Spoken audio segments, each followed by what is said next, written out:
rather than a political party. Thank you. Firstly, మీ అందరికీ ధన్యవాదాలు. I think all of us, barring Robin, understand Telugu, so just wanted to put that out. Thank you. The privilege and pleasure is mine. Thank you, Ravikant Garu. Thank you to the entire esteemed panel of editors and senior journalists. And thank you also to the audience who's in attendance here. Sarigga 9.5 సంవత్సరాల కిందట తెలంగాణ రాష్ట్రం 2014 June 2 నాడు ఏర్పడ్డ విషయం మనందరికీ తెలుసు. దాదాపుగా 58 సంవత్సరాల, నిజంగా చెప్పాలంటే 62 సంవత్సరాల ప్రొట్రాక్టెడ్ స్ట్రగుల్ తర్వాత, అంటే చాలా సుదీర్ఘ పోరాటం తర్వాత తెలంగాణ రాష్ట్రం ఎన్నో బలిదానాలు, ఎన్నో పోరాటాలు, ఎన్నో రకాల అనుమానాలు, అపోహలు, ఇన్నింటి మధ్యన ఫైనల్గా జూన్ 2, 2014 నాడు రాష్ట్రం ఏర్పాటు జరిగింది. రాష్ట్రం ఏర్పడ్డ నాడు మనం గుర్తుపెట్టుకోవాల్సింది ఏమంటే, ఒక కొత్త రాష్ట్రంగా ఏర్పడ్డ తెలంగాణ ఆనాడు ప్రయాణం ప్రారంభించినప్పుడు చాలా రకాల సందిగ్ధాలు, అంటే ఇంకా అప్పటికీ పూర్తి స్థాయిలో విభజన జరగక, అంటే అసలు రేపటి రోజున హైదరాబాద్లో తెలంగాణలో రెవెన్యూస్ ఎట్లా ఉంటాయి, ఇవన్నీ కూడా అట్లాంటి పరిస్థితుల్లో రాష్ట్రం ఆవిర్భవించింది. ఆవిర్భవించిన ఈ రాష్ట్రంలో మరి మొదటి టర్ము గౌరవ ముఖ్యమంత్రి కేసీఆర్ గారికి ప్రజల ఆశీర్వాదం ఇస్తే, వారు మొదటి టర్మ్ అంతా కూడా 4.5 సంవత్సరాల పాటు మరి అత్యద్భుతంగా పరిపాలించినారు. కాబట్టే రెండవసారి కూడా మళ్ళీ వారిని 88 సీట్లతో ప్రజలు, మొదటిసారి 63 సీట్లు ఇస్తే రెండవసారి 25 సీట్లు మరి ఎక్కువ ఇచ్చి ఆశీర్వదించి తిరిగి రెండవసారి కూడా మరి మాకు అవకాశం ఇచ్చారు. ఏం సాధించాము ఈ 9.5 సంవత్సరాలలో, ఎందుకు మీకు ఓటు వేయాలి అని ఎవరైనా అడిగితే, ఏంటి అసలు తెలంగాణ మోడల్ అంటే ఏంటి అని ఎవరైనా అడిగితే, నేను ముందుగా వారికి గుర్తు చేసేది ఏమంటే, ఇది కొత్త రాష్ట్రం, అది గుర్తుపెట్టుకోండి. 9.5 ఏళ్ల కిందట ఆవిర్భవించిన రాష్ట్రం. అందులో మేము కరెక్ట్గా పనిచేసింది, నిజంగా చెప్పాలంటే నికరంగా నెట్ 6.5 సంవత్సరాలు. మధ్యలో 2 సంవత్సరాలు కోవిడ్కి తీసేస్తే, 1 సంవత్సరం ఎలక్షన్ కోడ్, దాదాపు ఇప్పుడు 3వ అసెంబ్లీ ఎన్నిక ఇది, మధ్యలో పార్లమెంట్ ఎన్నిక, 2 GHMC ఎన్నికలు, నికరంగా చూస్తే మేము పనిచేసింది 6.5 సంవత్సరాలు. 6.5 సంవత్సరాల మా పరిపాలన ఫలితాలు ఇవాళ ప్రజల ముందు ఉన్నాయి. అంతకంటే ముందు 65 సంవత్సరాల మా ప్రతిపక్షాలు ఎవరైతే ఇవాళ మా మీద పోటీ చేస్తున్నారో వాళ్ళ పనితీరు కూడా ప్రజల ముందు ఉంది. వాస్తవం ఏంటి అంటే, తెలంగాణ ఆవిర్భవించిన నాడు ఈ ప్రాంతం, ఈ రాష్ట్రం ఒక శిథిలావస్థలో పూర్తి స్థాయిలో జీవన విధ్వంసం జరిగి అప్పగించబడింది మాకు. ఏ ఊరికి పోయినా ఎండిన చెరువులు, నీళ్లు లేని పరిస్థితులు, కరెంటు వెతలు, రైతాంగం మొత్తం వ్యవసాయ సంక్షోభం, నేతన్నల ఆత్మహత్యలు. ఆ రకంగా చూసినట్టయితే ఒక విపత్కర పరిస్థితిలోనే ఈ రాష్ట్రం మాకు అప్పగించబడింది.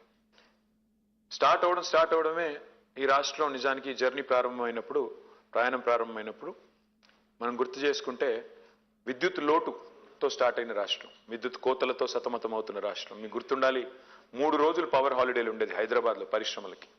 అట్లాంటి పరిస్థితుల్లో ప్రయాణం ప్రారంభమైంది. ఇంకా అప్పటికే దాని మీద నుంచి మా మీద ఎన్నో ఆరోపణలు, అనుమానాలు. అసలు వీళ్ళకి పరిపాలన చేతనవుతుందా, వీళ్ళు ఆందోళన పదంలో ఉద్యమించిన వాళ్ళు తప్ప, ఉద్యమకారులు తప్ప వీళ్ళకి పరిపాలన అనుభవం ఉందా, are they capable of running a state, what will happen to Hyderabad. ఇంకా మీకు గుర్తుండాలి, శ్రీకృష్ణ కమిటీ అని ఒక కమిటీ వేశారు. ఆ కమిటీ అయితే చాలా అనుమానాలు లేవనెత్తింది. నక్సల్ రాజ్యం వస్తుందని ఒకసారి, హిందూ ముస్లిం గొడవలు అవుతాయని ఇంకోసారి, ఇట్లా రకరకాల అనుమానాలు, రకరకాల అభిప్రాయాలు వ్యక్తం చేశారు. అట్లాంటి మరి తెలంగాణ, అట్లాంటి అనుమానాల నీళ్ళ మధ్యన ప్రారంభమైన మా ప్రయాణం ఇవాళ చాలా విజయవంతంగా, the reason why I say విజయవంతం, in fact I call my state the most successful startup state of independent India. ఎట్లా, why do you call that, ఏ రకంగా అంటారు మీరు అంటే, మీరు వాళ్ళు చూస్తే తెలంగాణ యొక్క అచీవ్మెంట్స్ భారతదేశంలో ఏ రాష్ట్రంలో కూడా ఇంత ఘనమైన అచీవ్మెంట్స్ లేవు. 75 సంవత్సరాల భారతదేశంలో ఏ రాష్ట్రంలో ఇన్ని అచీవ్మెంట్స్ లేవు. తెలంగాణ ఇవాళ ఇంటింటికి నీళ్ళిచ్చిన మొట్టమొదటి రాష్ట్రం 75 సంవత్సరాల్లో మన రాష్ట్రం. ప్రపంచంలోనే అతిపెద్ద లిఫ్ట్ ఇరిగేషన్ ప్రాజెక్టు కట్టిన మొట్టమొదటి రాష్ట్రం, మొట్టమొదటిగా ఏకైక రాష్ట్రం తెలంగాణ. మూడవది మరి మా తలసరి ఆదాయమే తీసుకుంటే, రాష్ట్ర తలసరి ఆదాయం తీసుకుంటే 1,14,000 రూపాయలు 2014లో. ఈరోజు కంట్రీలోనే హైయెస్ట్ 3,17,000. చాలా మంది అడుగుతారు, తెలంగాణ మోడల్ అంటే ఏంటి, how do you define Telangana model? Telangana model is one which is holistic, integrated, inclusive and balanced. Samagra, Samikrita, Sammilita, Samatulya, Namuna, Abhiruddhi Namuna, Sankshema Namuna, Telangana. Etla ante, in Telangana you would see both development and welfare, a fine balance of both. ఒకవైపు శరవేగంగా విద్యుత్ స్థాపిత సామర్థ్యాన్ని సంస్థల విద్యుత్ కెపాసిటీని విద్యుత్ ఉత్పత్తి కేంద్రాల కెపాసిటీని 7,700 మెగావాట్ల నుంచి ఇవాళ 18,500 మెగావాట్లకు పెంచినా వచ్చే సంవత్సరం అది 24,000కు చేరుకోబోతా ఉంది. That's a record in it self. అంత పెద్ద ఎత్తున విద్యుత్ కేంద్రాలను పెట్టి ఒక విద్యుత్ లోటుతో ప్రారంభమైన ప్రయాణం ఇవాళ సర్ప్లస్ స్టేట్గా ఎదిగే స్థాయికి తెలంగాణ చేరింది.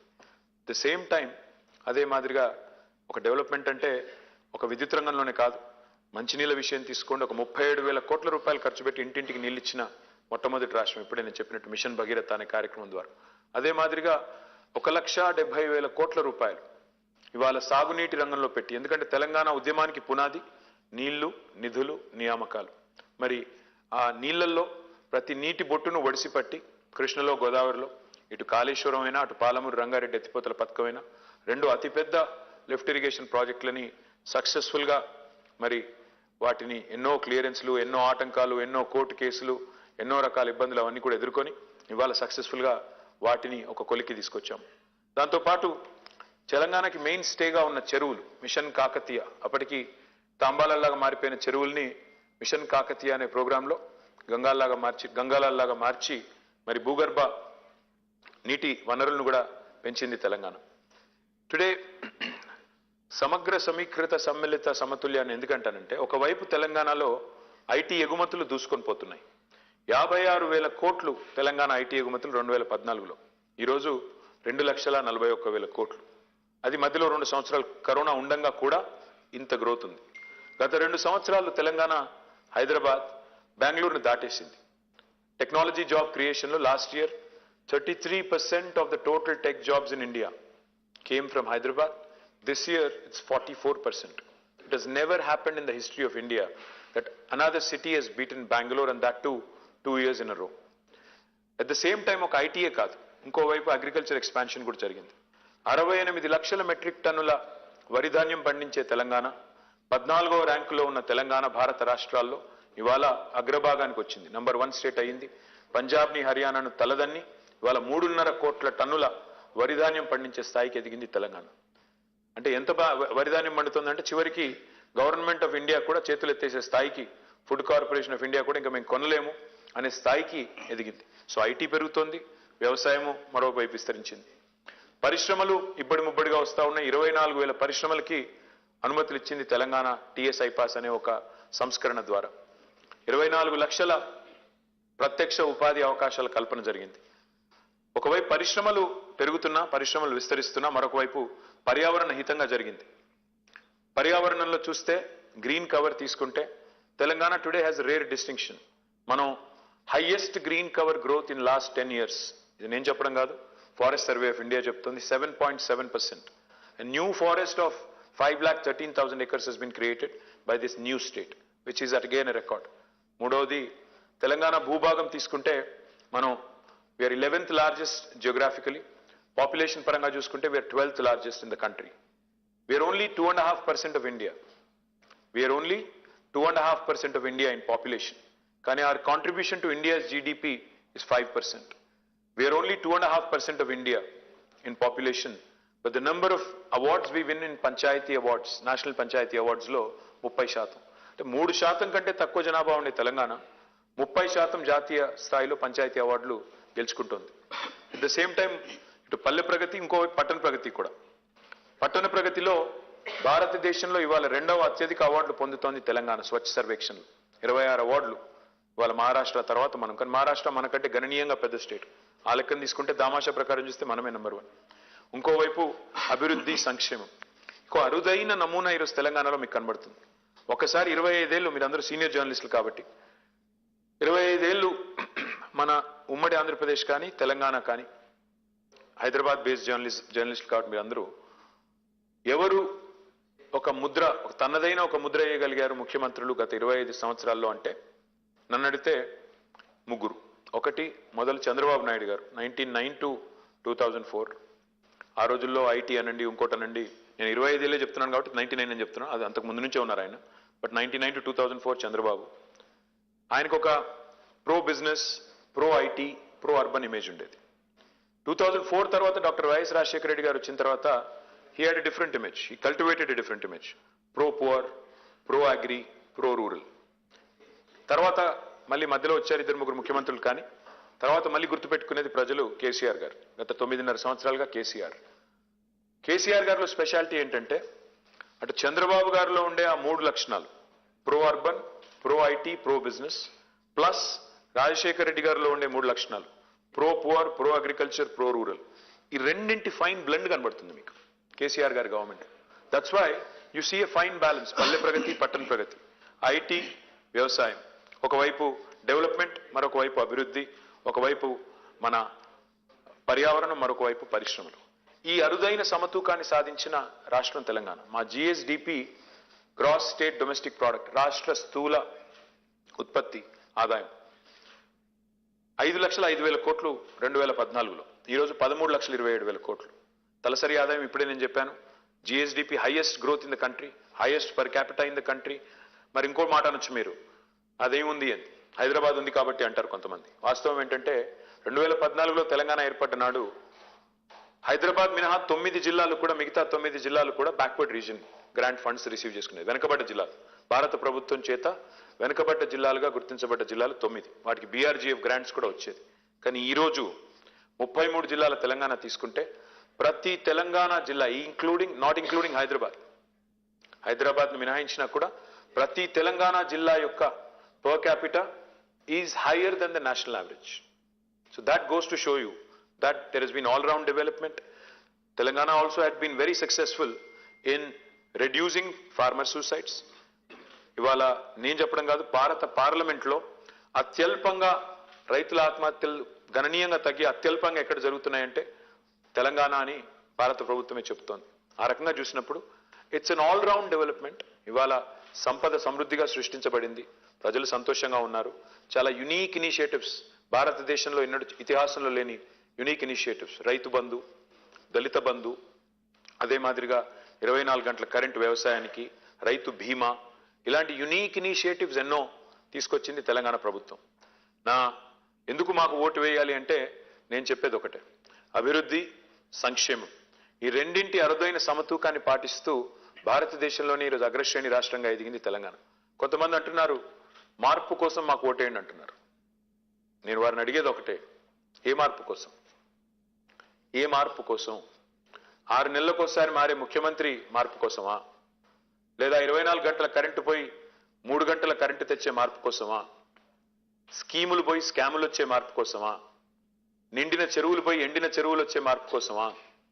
లేదా మళ్ళీ పచ్చని పొలాలు పోయి నెర్రెలు బారిన నేలలయ్యే మార్పు కోసమా? రైతును రాజు చేసిన తెలంగాణ నుంచి మళ్ళొకసారి వ్యవసాయాన్ని దండగా చేసి రైతుల ఆత్మహత్యలకు పురికొల్పే మార్పు కోసమా? ఏ మార్పు కోసం అడుగుతున్నారు? గుజరాత్లో 5 టర్ములు బీజేపీ ఉండొచ్చు, భారతదేశంలో 55 ఏళ్లు కాంగ్రెస్ పెత్తనం చెలాయించవచ్చు, కానీ కేసీఆర్ గారు 2 టర్ములు చేయంగానే మార్పు కావాలి, ఛాన్స్ కావాలి అంటున్నారు. ప్రజలు ఆలోచించాలి.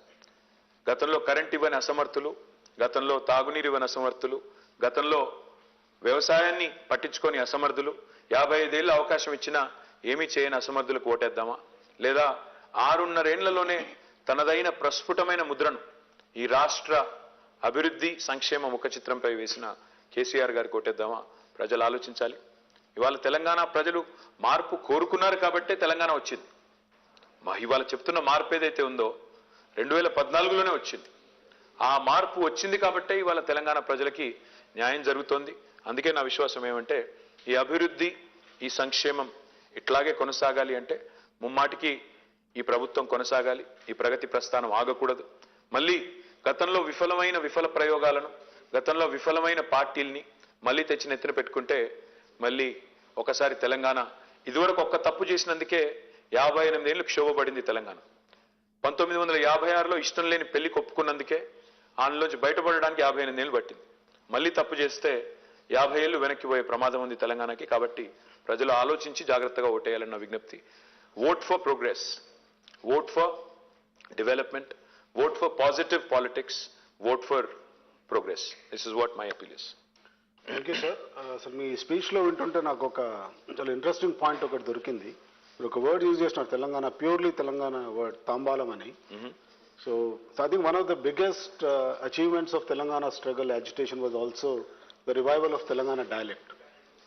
People start taking pride in it. Telangana భాష మాట్లాడాలని చాలా అంటే సంతోషంగా మాట్లాడడం స్టార్ట్ చేసినారు, చాలా ప్రైడ్తో మాట్లాడడం స్టార్ట్ చేసినారు. I think that was one of the biggest achievements of Telangana agitation as well, which lot of including BRS గానీ కాంగ్రెస్ గానీ మిగతా పార్టీలు they don't take it, they don't talk about it.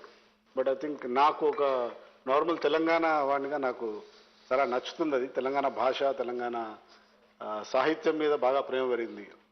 So వీళ్ళు సాహిత్యం అనగానే మనకు బాగా గుర్తొచ్చేది శ్రీనివాస్ గారు, ఆంధ్రజ్యోతి ఎడిటర్ గారు. So will start with you sir. మీరు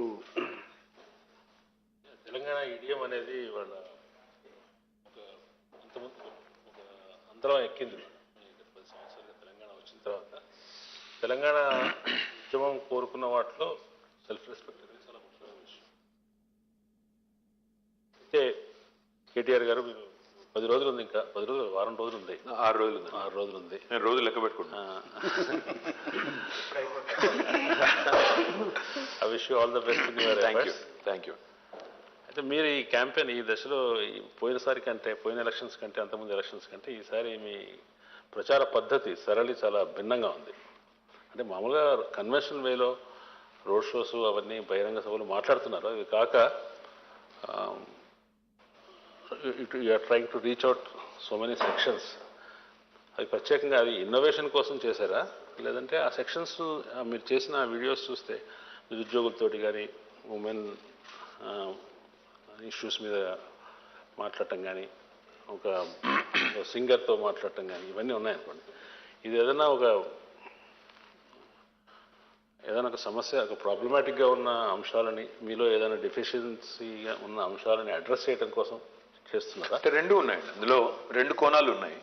ఒకటి, ఈ మూస పద్ధతిలో ప్రచారం కొద్దిగా బోరింగ్ ఇస్తుంది సార్. నిజంగా రోజు వెళ్ళి అక్కడ ఉపన్యాసం ఇవ్వడం, చెప్పిన ఉపన్యాసమే మళ్ళీ తిరిగి చెప్పడం మాకు కూడా బోరింగ్. ప్రజలకు కూడా ఇవాళ మొత్తం సోషల్ మీడియా వచ్చిన తర్వాత, టెక్నాలజీ వచ్చిన తర్వాత, లైవ్ టెలివిజన్లు వచ్చిన తర్వాత, నేను ఒక చోట మాట్లాడి ఇంకో చోట పోయే వరకు అదే ఉపన్యాసం మళ్ళీ చెప్తే వినేవాళ్ళు కూడా వినరు సరిగ్గా. కాబట్టి మూస పద్ధతి అది కొద్దిగా బోరింగ్ ఒకటి. ఇంకోటి నేను అనుకున్నది ఏంటంటే, ఈసారి మీరు అన్నారు కరెక్టే, కొంత అసంతృప్తి నిరుద్యోగుల్లో ఉన్నమాట వాస్తవం, నేను బుకాయించిన అది వాస్తవం. అట్ ద సేమ్ టైం మేనిఫెస్టోలో కొన్ని అంశాలు పెట్టి ఉండాలి అనే మాట ఏదైతే చెప్పారో, ముఖ్యంగా విమెన్ రిలేటెడ్ ఇష్యూ ఇంకా పెట్టి ఉండాలి అన్నారు. So I said let us work on that. అందుకే కూర్చున్నాం. అట్లా ఒక ప్రయత్నం చేశాము. మీరు సెల్ఫ్ రెస్పెక్ట్, డయలెక్ట్ రెండింటి గురించి ఇద్దరు మాట్లాడారు, మీరు రవికాంత్ గారు. తెలంగాణ ఉద్యమంలో ఒక ప్రముఖమైన భాగం సాంస్కృతిక పునరుజ్జీవం, కల్చరల్ రెనెసాన్స్ ఏదైతే మనం కోరుకున్నాం అందరం, అదొక ప్రముఖమైన అంకం. ఈరోజు నిజంగా గర్వంగా ఎక్కడ అనిపిస్తుంది అంటే, ఒక ఆర్జేని విన్నా రేడియోలో ఇవాళ తెలంగాణ యాసలో ధాటిగా మాట్లాడుతున్నారు. ఇవాళ తెలుగు సినిమాలు చాలా పాపులర్ మీడియం కాబట్టి, సినిమా అనేది గొప్ప ఎంటర్టైన్మెంట్ మీడియం కాబట్టి, తెలుగు సినిమా యాక్టర్లు ఇవాళ ఒకనాడు కేవలం కామెడియన్స్కి, విలన్స్కి మాత్రమే పెట్టే తెలంగాణ యాస వాళ్ళ సెంటర్ స్టేజ్ అయింది. ఇవాళ మహేష్ బాబు గారు మాట్లాడుతున్నారు, తారక్ గారు మాట్లాడుతున్నారు, ఇవాళ బాలకృష్ణ గారు మాట్లాడుతున్నారు, ఎంతోమంది యాక్టర్స్ ఇవాళ మెయిన్ స్ట్రీమ్ యాక్టర్స్ కూడా చాలా ప్రౌడ్గా మాట్లాడుతున్నారు. కొత్త జనరేషన్ యాక్టర్స్ అయితే ఎలాగో మాట్లాడుతున్నారు, విజయ్ అంటే ఇంకా చాలామంది పిల్లలు కూడా చాలా బాగా మాట్లాడుతున్నారు. అట్లా చూసినప్పుడు you take a lot of pride. అంటే మా భాష, ఇంట్లో మాట్లాడే భాష, బయట మాట్లాడే భాషకి చాలా తేడా ఉండేది గతంలో ఇదివరకు, ఇప్పుడు అది లేదు, which makes us feel proud. మీరు అన్నారు స్ట్రాటజిక్గానా, డెఫినెట్గా అందులో స్ట్రాటజీ కూడా ఉంది. ఏ సెక్షన్స్ అయితే మా నుంచి కొన్ని సమాధానాలు ఆశిస్తున్నారో, కొన్ని వివరణలు, కొన్ని సంజాయిషీలు ఆశిస్తున్నారో వాళ్ళతో కలవాలి, కలిసి వాళ్ళ మనసు తెలుసుకోవాలి. Plus at the same time మా వైపు నుంచి కూడా మా వర్షన్ వినిపించాలి. నిరుద్యోగుల గురించి వస్తే, భారతదేశంలో తెలంగాణ చేసినంత రిక్రూట్మెంట్ ఏ రాష్ట్రం చేయలేదు శ్రీనివాస్ గారు. గత 10 ఏళ్లలో 1,60,083 ఉద్యోగాల భర్తీ చేసింది తెలంగాణ. 4 కోట్ల జనాభా ఉన్న తెలంగాణ. మాకంటే గణనీయంగా పెద్ద జనాభా ఉన్న రాష్ట్రాలు చాలా ఉన్నాయి, కానీ ఏ రాష్ట్రంలో కూడా ఇంత పెద్ద ఎత్తున రిక్రూట్మెంట్ అవ్వలేదు. విచిత్రం ఏంటంటే, ఇంత రిక్రూట్మెంట్ చేసి మేము తిట్లు తిన్నాం. అంటే ఎందుకు అంటే పేపర్ లీకేజ్ అన్నారు. పేపర్ లీకేజ్ అంటే మరి గుజరాత్లో 13 సార్లు అయింది, రాజస్థాన్లో 26 సార్లు అయింది, అక్కడ సరే గుజరాత్కు మాకు ఏం పోలిక అంటే అది కాదు, నేను ఒప్పుకుంటాను. వాళ్ళు తప్పు చేశారు కాబట్టి మీరు చేస్తారా అంటే కాదు. కానీ ఎక్కడా లేని రాద్ధాంతం ఏదైతే ఇక్కడ కాంగ్రెస్ బీజేపీ చేస్తున్నాయో ఆ విషయంలో ఆ పిల్లలకే చెప్పాలనుకున్నాను. ఇంకొక మాట కూడా చెప్పాలి శ్రీనివాస్ గారు. నేను ఆల్ ఇండియా ఎంట్రన్స్ రాసి జవహర్లాల్ నెహ్రూ యూనివర్సిటీ ఎంట్రన్స్ పెడితే 96, 97లో నేను అప్పుడు బయోటెక్నాలజీ కొత్త కోర్స్ వచ్చిందండి అప్పుడు పీజీలో. ఓన్లీ 16 యూనివర్సిటీలో ఉండేటప్పుడు నేను రాసి పాస్ అయ్యి సెలెక్ట్ అయ్యి పూణే యూనివర్సిటీకి వెళ్ళి ఎంఎస్సీ చేశాను. తర్వాత జీమాట్ రాశాను, తర్వాత టోఫెల్ రాశాను, ఒక అమెరికన్ యూనివర్సిటీకి వెళ్ళి ఎంబీఏ చేసి ఆ తర్వాత ఇంటర్వ్యూలకు పోయి చాలా ఇంటర్వ్యూలకు పోయి ఒక జాబ్ సంపాదించి ఫైనల్గా ఉద్యోగం చేశాను అమెరికాలో. దాదాపు 7 నెలలు ఉద్యోగం చేసి తర్వాత వచ్చాను. ఇదంతా ఎందుకు చెప్పి తెలుసు, పరీక్ష రాయడం ఎంత కష్టమో తెలుసు, ఎంట్రన్స్లు ఇంటర్వ్యూలు ఫేస్ చేయడం ఎంత కష్టమో తెలుసు. ఇవాళ మాట్లాడే నాయకులు ఇక్కడ నాకు తెలిసి ఏ ఒక్క పరీక్ష రాయలేదు జీవితంలో, ఏ ఒక్క ఇంటర్వ్యూ ఎదుర్కోలేదు, ఏ ఒక్క ఉద్యోగం కూడా చేయలేదు. రాహుల్ గాంధీ ఉద్యోగం చేసినట్టు నాకు తెలీదు, రేవంత్ రెడ్డి చేసినట్టు అంతకంటే తెలీదు, బండి సంజయ్ గారు అయితే నాకు తెలిసి చదువుకున్నారో లేదో కూడా తెలియదు. పాయింట్ ఏంటంటే ఇవాళ వీళ్ళు వచ్చి నిరుద్యోగుల తరఫున వకాలు తప్పించుకుని మాట్లాడితే మేమెందుకు గమ్మున ఉండాలా? అందుకే చేశాను. 100% వాళ్ళ వైపు నుంచి ఉన్న ఫీడ్బ్యాక్ తీసుకున్నాను. ఎస్, మా లోపాలు కూడా ఒప్పుకున్నాను. నేను కొన్ని లోటుపాట్లు ఉన్నాయి, లోపాలు ఉన్నాయి, మేము కూడా మనుషులమే, తప్పు చేసింటాం, పొరపాట్లు చేసింటాం, సరిదిద్దుకుంటాం, ప్రక్షాళన చేస్తాం, జాబ్ క్యాలెండర్తో వస్తాం. అంటే వాళ్ళు అడిగారు, కటువుగానే అడిగారు, 9.5 ఏళ్లలో చేయలేదు కదా ఇప్పుడు ఎట్లా చేస్తారు? చెప్పాను, అవునండి కొన్ని మిస్టేక్స్ జరుగుతాయి, దాన్ని రెక్టిఫై చేసుకుని ముందుకు పోవడమే కదా మానవ జీవితం అంటేనే. తప్పులు పొరపాట్లు జరిగినప్పుడు రెక్టిఫై చేసుకుని ముందుకు పోవడమే కదా అని సంజాయిషి ఇచ్చినప్పుడు కొంతమంది సంతృప్తి పడ్డారు, కొంతమంది పడలేదు. But end of the day yes, it was outreach programme, అందుకే చేయాల్సి వచ్చింది. రీచింగ్ అవుట్ కాస్త ఎర్లీగా జరిగితే మీకు ఎక్కువ ఉపయోగం ఉండేది కదా. అంటే రాజకీయాల్లో సార్ ఒక మాట ఏంటంటే విచిత్రం అనిపిస్తుంది నాకు కూడా. ఇప్పుడు నేను చెప్పాను ఇంత డెవలప్మెంట్ జరిగిందని, డెవలప్మెంట్ డినై చేసేవాళ్ళు ఒక్కరు లేరు. నేను చూస్తున్నాను.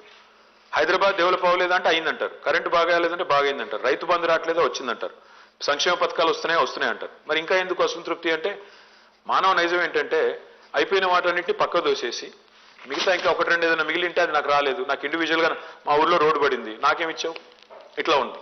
సో అల్టిమేట్ ఇదేంటంటే శ్రీనివాస్ గారు, నేను ఒకవేళ 6 నెలల ముందు చేసినా మీరు అనేది కరెక్టే, అప్పుడు కూడా ప్రయత్నం చేశాం కానీ కాకపోతే చెప్పాల్సినంత ఎఫెక్టివ్గా చెప్పలేదు. అంటే గ్రూప్ ఎగ్జామ్స్ విషయంలో నిరుద్యోగులు బాగా డిస్టర్బ్ అయిన సమయంలో, లేదంటే ప్రబలిక ఆత్మహత్య, రీజన్ ఏమైనా ఉండొచ్చు, ఆ టైంలో కనిపించిన రెస్పాన్స్ చూస్తే వాడు నిరుద్యోగులు చాలా ఆందోళనతో కలవరంతో ఉన్నారనేది అక్కడ కనిపిస్తున్న సారాంశం. ఆ టైంలోనే వాళ్ళకి ఒక ఓదార్పు దొరికింటే బాగుండేది కదా. ఎలక్షన్స్ ముందు వచ్చినప్పుడు మీరు చేయడం బెటర్ లేట్ దెన్ నెవర్ కదండి. ఓకే, అసలు నిరుద్యోగులు అంటే ఒక ప్రభుత్వం కొన్ని రంగాల్లో విఫలమైందని ఒప్పుకోవడం నిజంగా ఒక ప్రభుత్వాది నేత విఫలమైందని లేదు.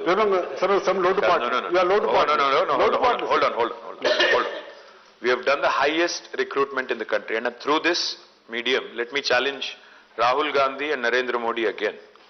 మీరు రేపు ఎల్లుండి ఇక్కడ ప్రచారానికి వస్తున్నారు, నేను వాళ్ళిద్దరిని ఛాలెంజ్ చేస్తున్నాను, బీజేపీని కాంగ్రెస్ని.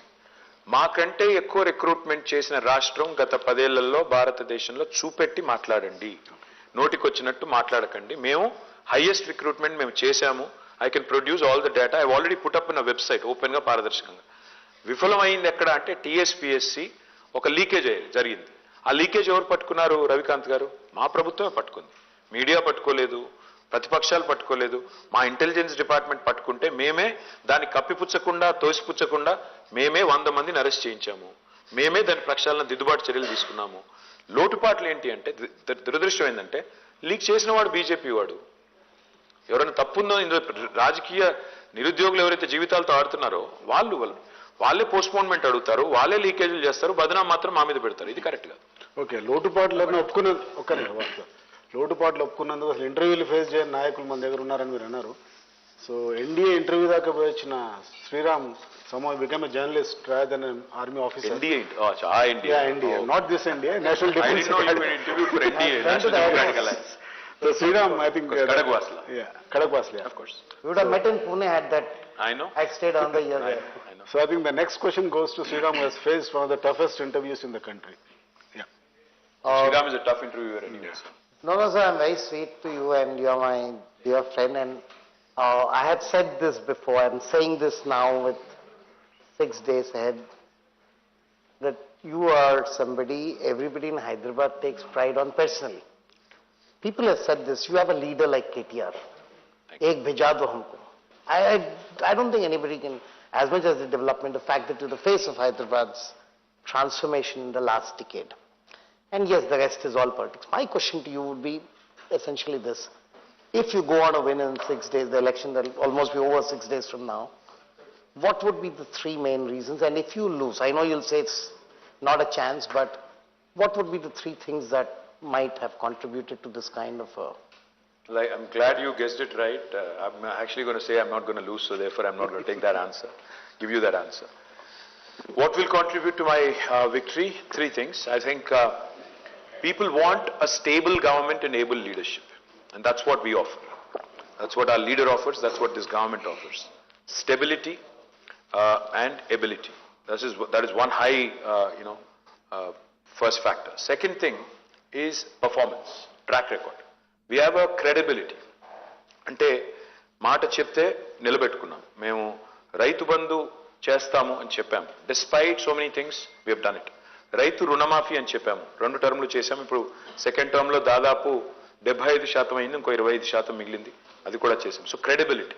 And the third and most important thing, if you ask me, the pride that our leader invokes in the people of Telangana. I think that's more important. Today when you look at KCR, you're remembered. You remember because the day is not very far. 29 నాడు KCR గారు November 29 నాడే ఆయన fast and to death start చేసింది. దీక్షా Divas as we call it. 11 రోజులు నిరాహార దీక్ష చేసి 14 ఏళ్లు పోరాడి తెలంగాణ తెచ్చిన పోరాట యోధుడుగా 10 ఏళ్లు ఒక సక్సెస్ఫుల్ చీఫ్ మినిస్టర్గా he invokes some latent passion and pride. And I think that's the third thing that will contribute to our victory.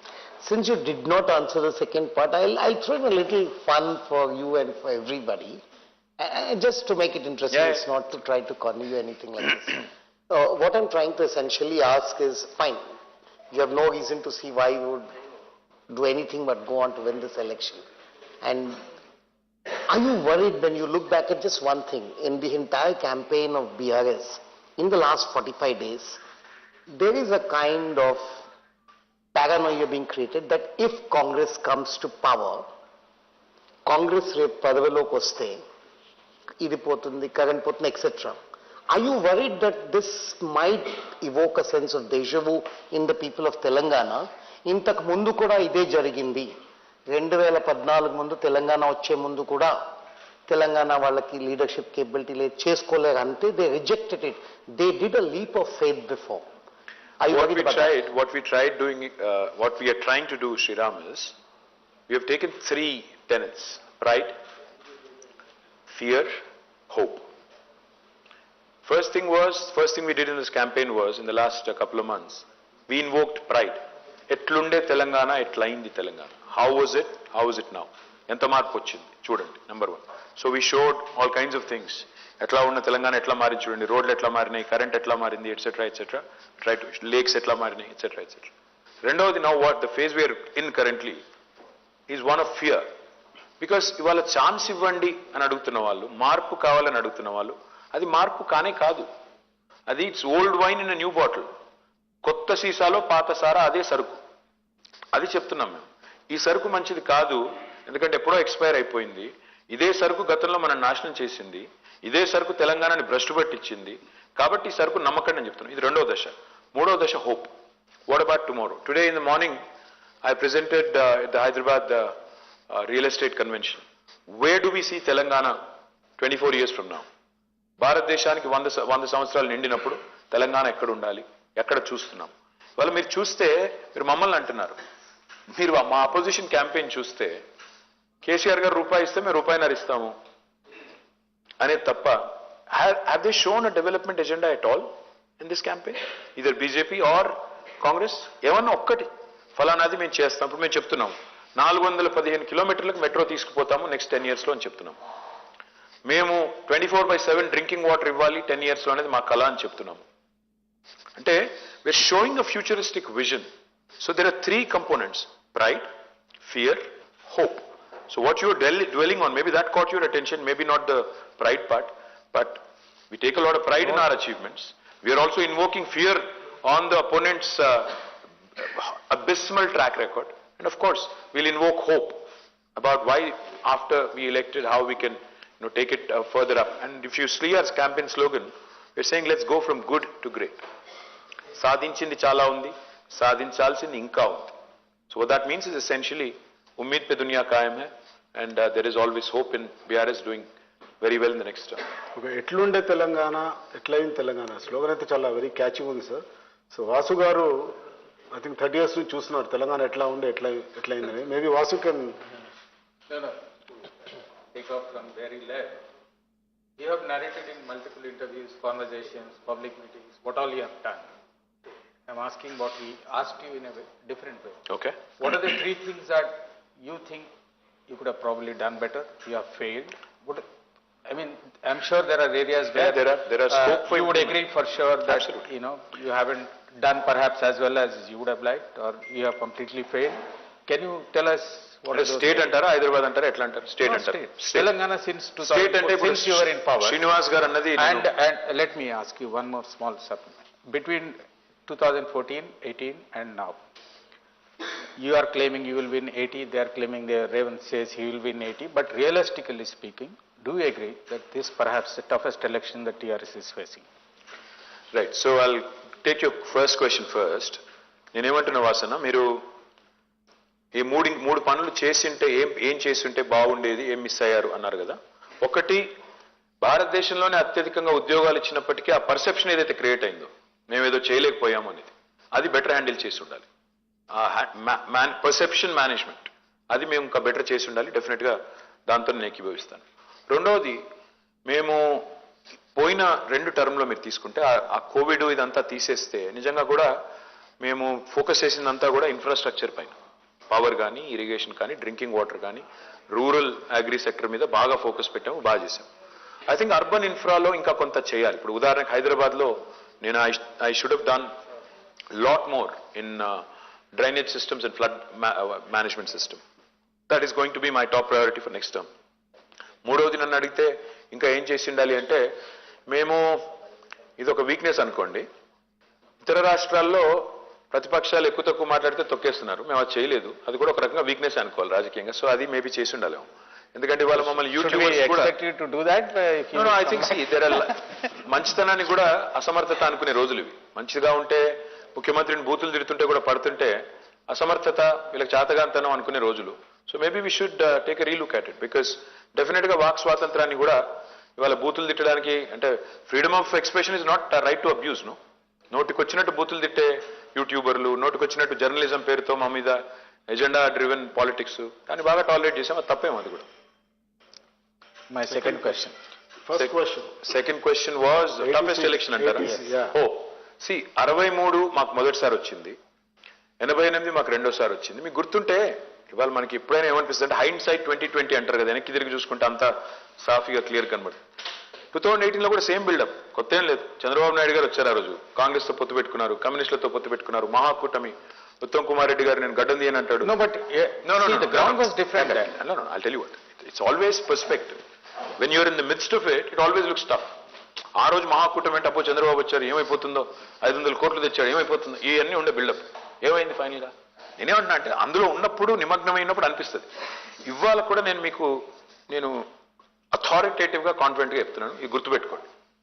ఈ బిల్డప్ ఏదైతే జరుగుతుందో, ఏదో జరిగిపోతుంది, ఏమో అయిపోతుందని, it's a mind game that is played by కొనుగోలు, ఆ కనుగోలు ఆయన పేరేంటో ఆయన తప్ప కాంగ్రెస్ పొడిచింది ఏమీ లేదు, కాంగ్రెస్లో కొత్తదనం ఏం లేదు. ఇన్ఫ్యాక్ట్ ఇఫ్ ఎనీథింగ్ ఏం జరిగిందంటే 6 నెలల కింద దాకా బీజేపీ వాజ్ ఫ్లయింగ్ హై. అయిపోయింది, వచ్చాం, మేమే ప్రత్యామ్నాయం, బిల్డప్. ఏం జరిగిందంటే కర్ణాటక తర్వాత బీజేపీ గాలి మొత్తం పోయి ఆ గాలి కొద్దిగా కాంగ్రెస్ వైపు మళ్ళింది. So what is happening Vasanna is, ఆ రెండో స్థానం ఏదైతే వాళ్ళు భర్తీ చేయాలనుకున్నారో వీళ్ళు భర్తీ చేస్తున్నారు. అంతే తప్ప మా సీటు అట్లాగే నిక్షేపంలో ఉంది. 100% వీఆర్ కమింగ్ బ్యాక్. నేను నిన్న 3 సర్వేలు పొద్దున్న చూశాను, and this is 1 week before an election. నేను నిన్న చూసిన 3 సర్వేల్లో యావరేజ్ తీస్తే 70 నుంచి 82 మందిని గెలుస్తున్నాము. నాకు తెలిసి ఇంకో 1 వీక్లో మా బాస్ అంతా ఇంకా 30 కాన్స్టిట్యున్సీలు కవర్ చేస్తున్నారు. ఇంకో 7 పెరిగితే లాస్ట్ టైం వస్తుంది, లేదంటే ఇంకో సీట్ ఎక్కువ వస్తుంది తప్ప తక్కువ రాదు. Robin sir, I had 2 questions for you. One is, you can't separate your Telangana model from your welfare schemes.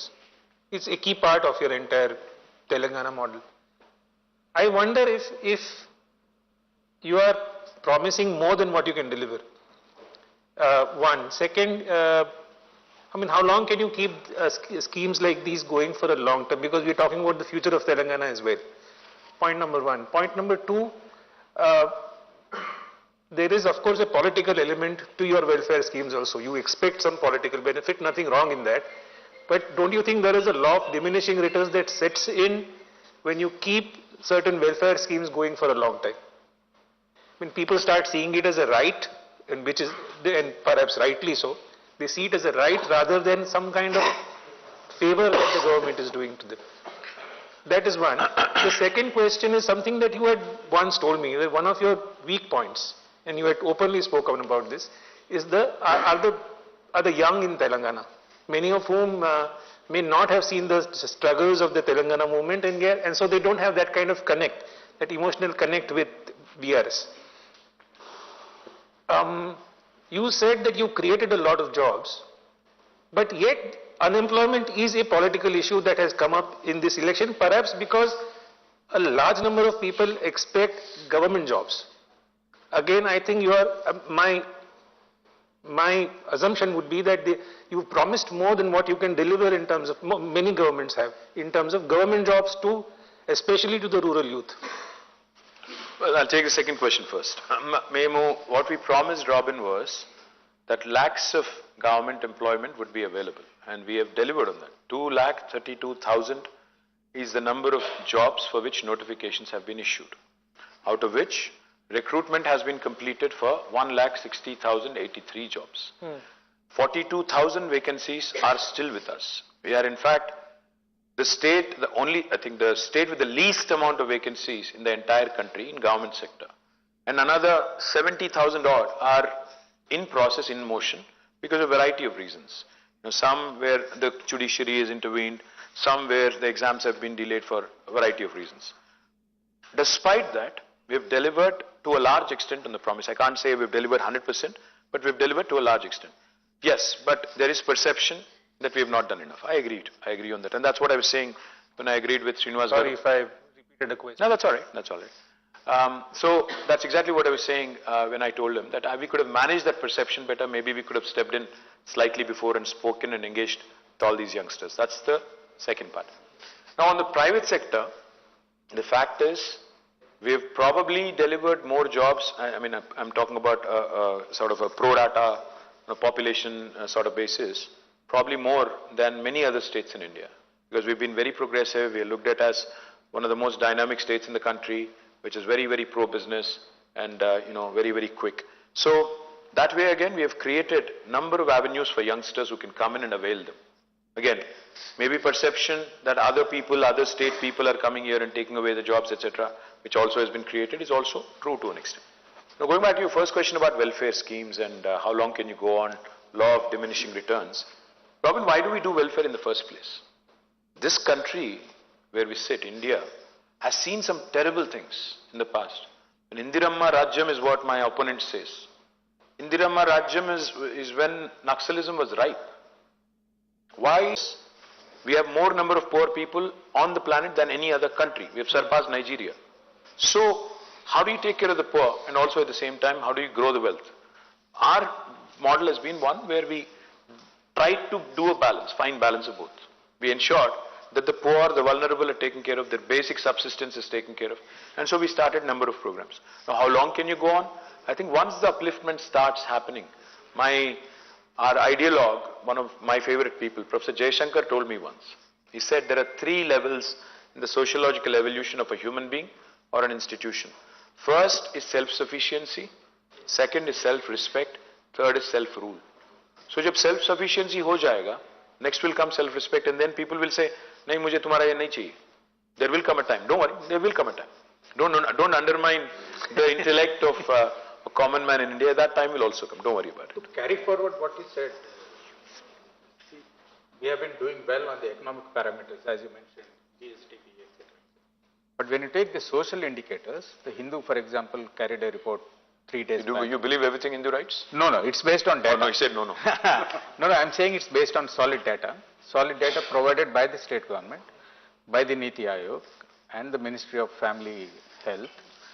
There are 3 things there. One is infant mortality. It has come down drastically. No, let me point out. One is infant mortality, the other is girl child education, and there is one more relating to health insurance, something like that. on all these parameters, we have either remained static, No, sorry. at least that's what the No, data sorry. suggests, or we have... Either they misrepresented or you misread. I can tell you. No, that no. much. I'll tell you. I have Let not me made- clarify. No. On the economic parameters, we are in the first No, no, 1 to I'll 5, there is no doubt about it. But in this category, we are perhaps in the bottom half. Absolutely not. In fact, we are in the top 3. Kerala is ranked number 1, Tamil Nadu is ranked number 2, we are ranked number 3 on health parameters, and this is Niti Aayog's ranking. I can substantiate it in the next 5 minutes and give it to you. In fact, we are the state which has reduced infant mortality to the highest extent. In fact, let me also put it in context for you. We were ranked 11th when this new state came into being. On health, we were ranked 11th. Now we have risen to 3rd. And very soon we are going to be number 1. IMR has come down drastically, infant mortality rate. Maternal mortality rate has come down drastically. Institutional deliveries have increased from 31 to 62. So we are doing rather well on health. Please rest be assured. Yes, we are not doing as well on literacy. But, and there is a reason why the data is misleading. Because mana education etla chestamante, school education department okati undi, and then we have welfare departments.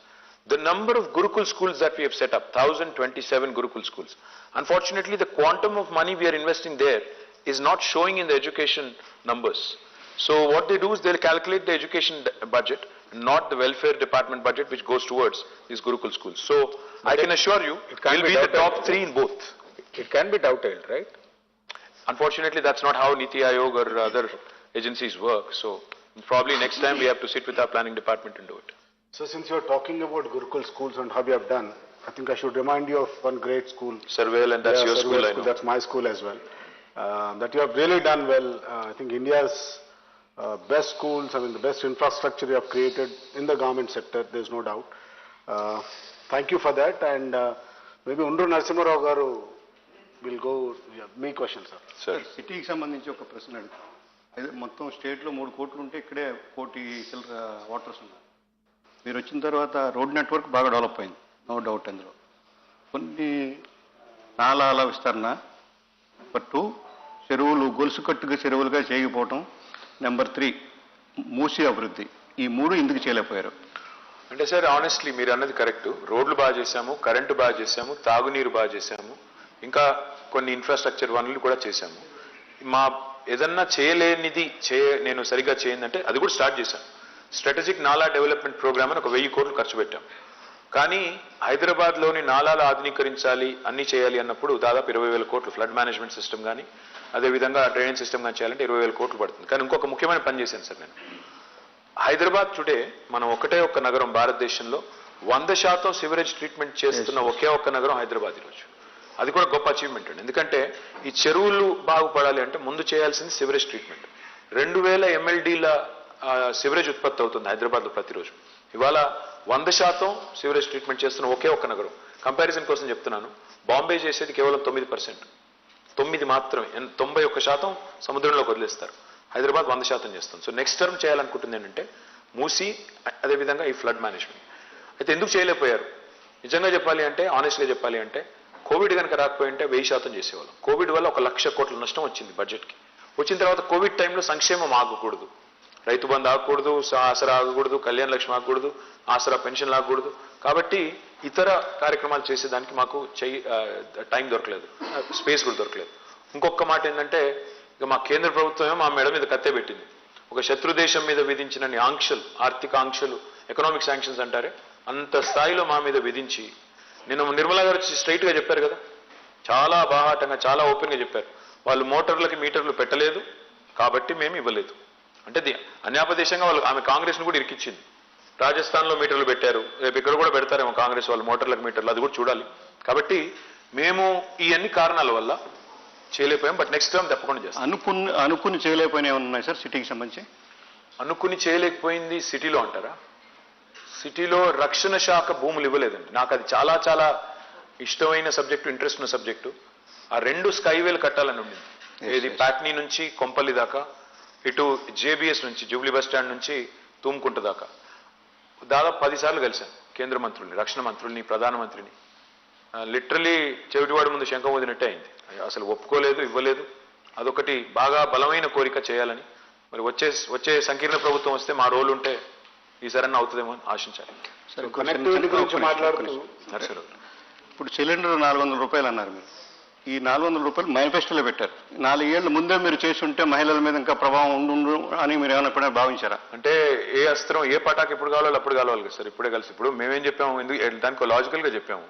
Modi గారు ఆ రోజు ఏమన్నారు 2014లో, cylinder ధర బాగా పెరిగిపోయింది, మన్మోహన్ సింగ్ గారు control చేయలేకపోతున్నారు, సిలిండర్కి నమస్కారం పెట్టి నాకు గుద్దండి అన్నారు. అందరూ గుద్దారు. ఈయన వంగోబెట్టి అందరినీ గుద్దాడు. 400 1200 చేశాడు, 800 పెంచాడు. మేమేమంటున్నాం, ఆ పెరిగిన 800 మేము భరిస్తాం, 400కే ఆ రోజు ఉన్న రేటుకే ఇస్తామని చెప్తున్నాం.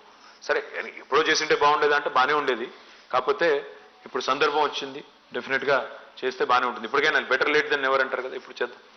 నిరుద్యోగులు ఇప్పుడు 2.5 లక్షల ఉద్యోగాలు ఇచ్చామంటున్నారు. లేదండి, 1,60,083 పూర్తయింది. 2,32,000 ఉద్యోగాలకి నోటిఫికేషన్ ఇచ్చాం. 1,60,000 అంటే చాలా ఎక్కువ ఇచ్చినట్టే. అయినా కూడా ఇంతకు అసంతృప్తిగా ఉన్నారు వాళ్ళు. అదే చెప్తున్నాను, alignment of expectations and achievement. అంటే ఆశించింది ఇక్కడ ఉండి అచీవ్ చేసింది ఇక్కడ ఉన్నప్పుడు సహజంగా ఉంటుంది. అంటే భారతదేశంలో నిజంగా కూడా ఈ మాట కొద్ది చెప్పాలండి, 145 కోట్లండి మన జనాభా. కేంద్ర ప్రభుత్వంలో ఉన్న ఉద్యోగాల సంఖ్య మొత్తం ఎంత అంటే 59 లక్షలు, including arm forces, including railway మొత్తం కలిపితే. తెలంగాణలో ఎంత? తెలంగాణలో మొత్తం కలిపితే ఇవాళ ఆర్టీసీ కూడా కలిపాం కాబట్టి మరి regular full time employees 3.5 lakhs, part time అయ్యి అన్ని కలుపుకుంటే 1.5 lakhs, మిగతా కార్పొరేషన్లు అన్ని కలిపితే కూడా ఇంకో 2 lakhs ఉంటాయి. సో మొత్తం కలిపి 7.5 లక్షలు అప్రాక్సిమేట్, సబ్జెక్ట్ టు కరెక్షన్. మొత్తం జనాభా ఎంత? 4 కోట్లు. పర్సెంటేజ్ టర్మ్స్లో ఎంత ఉంటుంది గవర్నమెంట్ ఎంప్లాయ్మెంట్? అయినా వీళ్ళకి 38 నుంచి 40% బడ్జెట్ అంతా పోతుంది వీళ్ళ salaries పెన్షన్స్కి.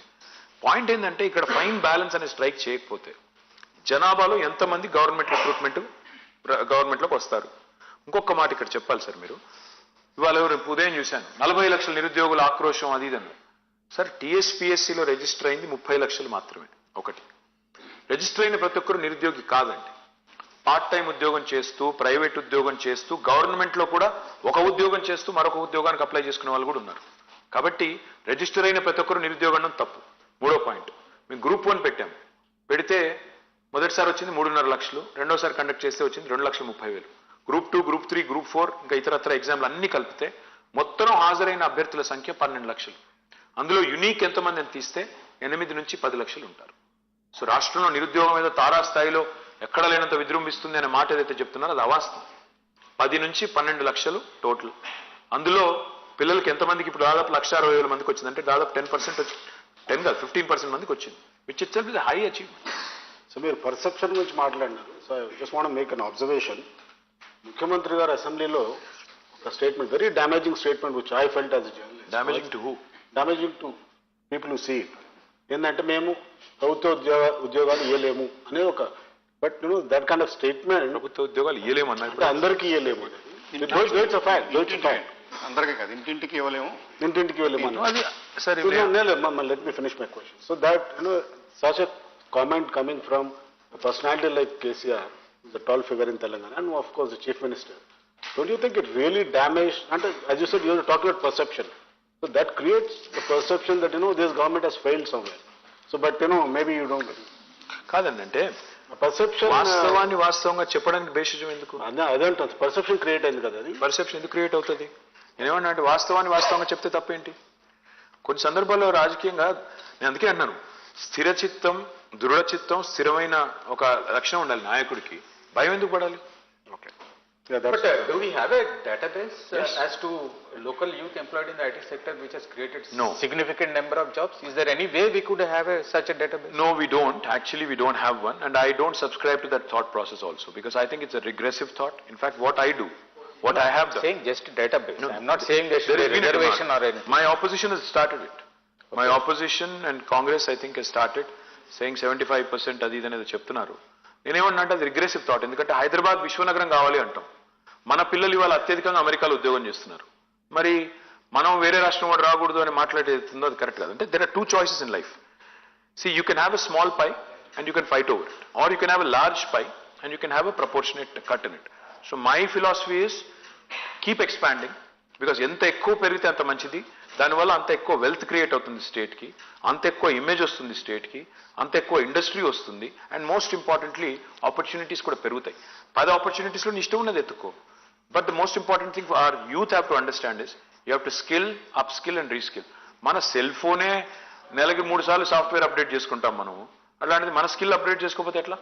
So I think youth have to understand it and up their game. Yes, sir. Skill updation, I think Bandaru garu, we have seen him from, All India Radio to, print and, lot of other actors. So I think he's the right guy, who fits into the bill. Maybe, sir, me question అడుగుతున్నాను. సరే, మీరు చెప్పినట్టు చాలా కాలం ప్రభుత్వ సంస్థల్లో పనిచేయడంలో హార్ష్గా ప్రశ్న వేయడం కూడా నాకు చేత కాదు. ఒక విషయం ఏంటంటే అక్కడ way forward for next decade అని ఉంది. అందువల్ల ఇప్పుడు నేను ధైర్యంగా అడగలుగుతాను. ఒకటి ఇంకా మీరేం చెప్పారు, 100% మేము విల్ కమ్ బ్యాక్ అని చెప్పి 100%. దాన్ని ఇంతకుముందు ఒకసారి ప్రెస్ క్లబ్లో మున్సిపల్ ఎలక్షన్స్కి ముందు పెట్టినప్పుడు కూడా మీరు ఇంతే ఒక మాట చెప్పారు. మీరు చూస్తుండండి, రిజల్ట్స్ రోజు కలుద్దాం, 100 దాడుతాయని చెప్పి మీరు చెప్పారు. ఆ రోజు నిజమైన మాట మాత్రం. తర్వాత మళ్ళీ ఎలక్షన్ వేరే అనుకోండి, ఆ రోజు మీరు చెప్పింది నిజమైంది, ఒప్పుకుంటాం. కాబట్టి ఇది కూడా మీరు చెప్పారు, కాన్ఫిడెంట్గా చెబుతున్నారు కనుక నేను నెక్స్ట్ డికేడ్ గురించి మాట్లాడతాను. ఏంటంటే ఇంకాక నుంచి మాట్లాడుతున్నారు ఉద్యోగం, ఉపాధి. ఉద్యోగం వేరు, ఉపాధి వేరండి. మీరు ఇంకా చెప్పారు చూస్తారా, ప్రతివాడికి ఏదో పని కల్పించుకోవాలి.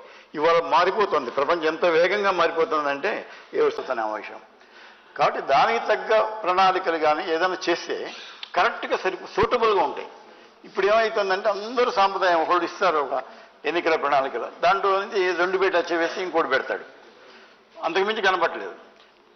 మేము 500 రూపాయలకి సిలిండర్ ఇస్తామంటే ఇప్పుడు 300కి ఇస్తాం. ఇలా వేలంపాట్ల వ్యవహారం అయిపోయింది తప్పితే ఒక ఖచ్చితమైన ప్రాక్టికల్ అప్రోచ్ కనపడాలనేది మీరు యూత్ ఐకాన్గా జనం భావిస్తున్నారు. కాబట్టి మీలాంటి వాళ్ళు దాన్ని ఇనిషియేట్ తీసుకోవాలి. అంటే ఎక్కడి నుంచి మొదలవ్వాలంటే చెప్పే కదా, మనస్తత్వం మారాలి. ఉద్యోగం అంటే ప్రభుత్వ ఉద్యోగం అది కాదు, ఉద్యోగం అనే దాని అసలు పక్కనండి. ఉపాధి ఈజ్ ఇంపార్టెంట్. దాన్ని కనుక మీరు పెట్టుకుంటే ఎవడు ఉద్యోగం కోసం రాడని నా ఉద్దేశం. శ్రీనివాస్ గారు, ఒక రిక్వెస్ట్. నేను 9.5 ఏళ్లలో ఒక బలమైన ప్రయత్నం చేశాం సార్. ఎట్లా అంటారా, ఇవాళ మీరన్న కాన్సెప్ట్లోనే మనం అందరం ఉద్యోగాల వైపే, ఉద్యోగార్హులుగానే, ఉద్యోగార్థులుగానే ఎందుకు ఉండాలి, మనమే ఎందుకు ఉద్యోగాలు సృష్టించకూడదని ఆలోచనతో సృష్టించినవే టీ హబ్బు, వి హబ్బు, టీఎస్ఐసి, రిచ్, ఇట్లా ఒక 10 ఇన్స్టిట్యూషన్స్ క్రియేట్ చేశాం.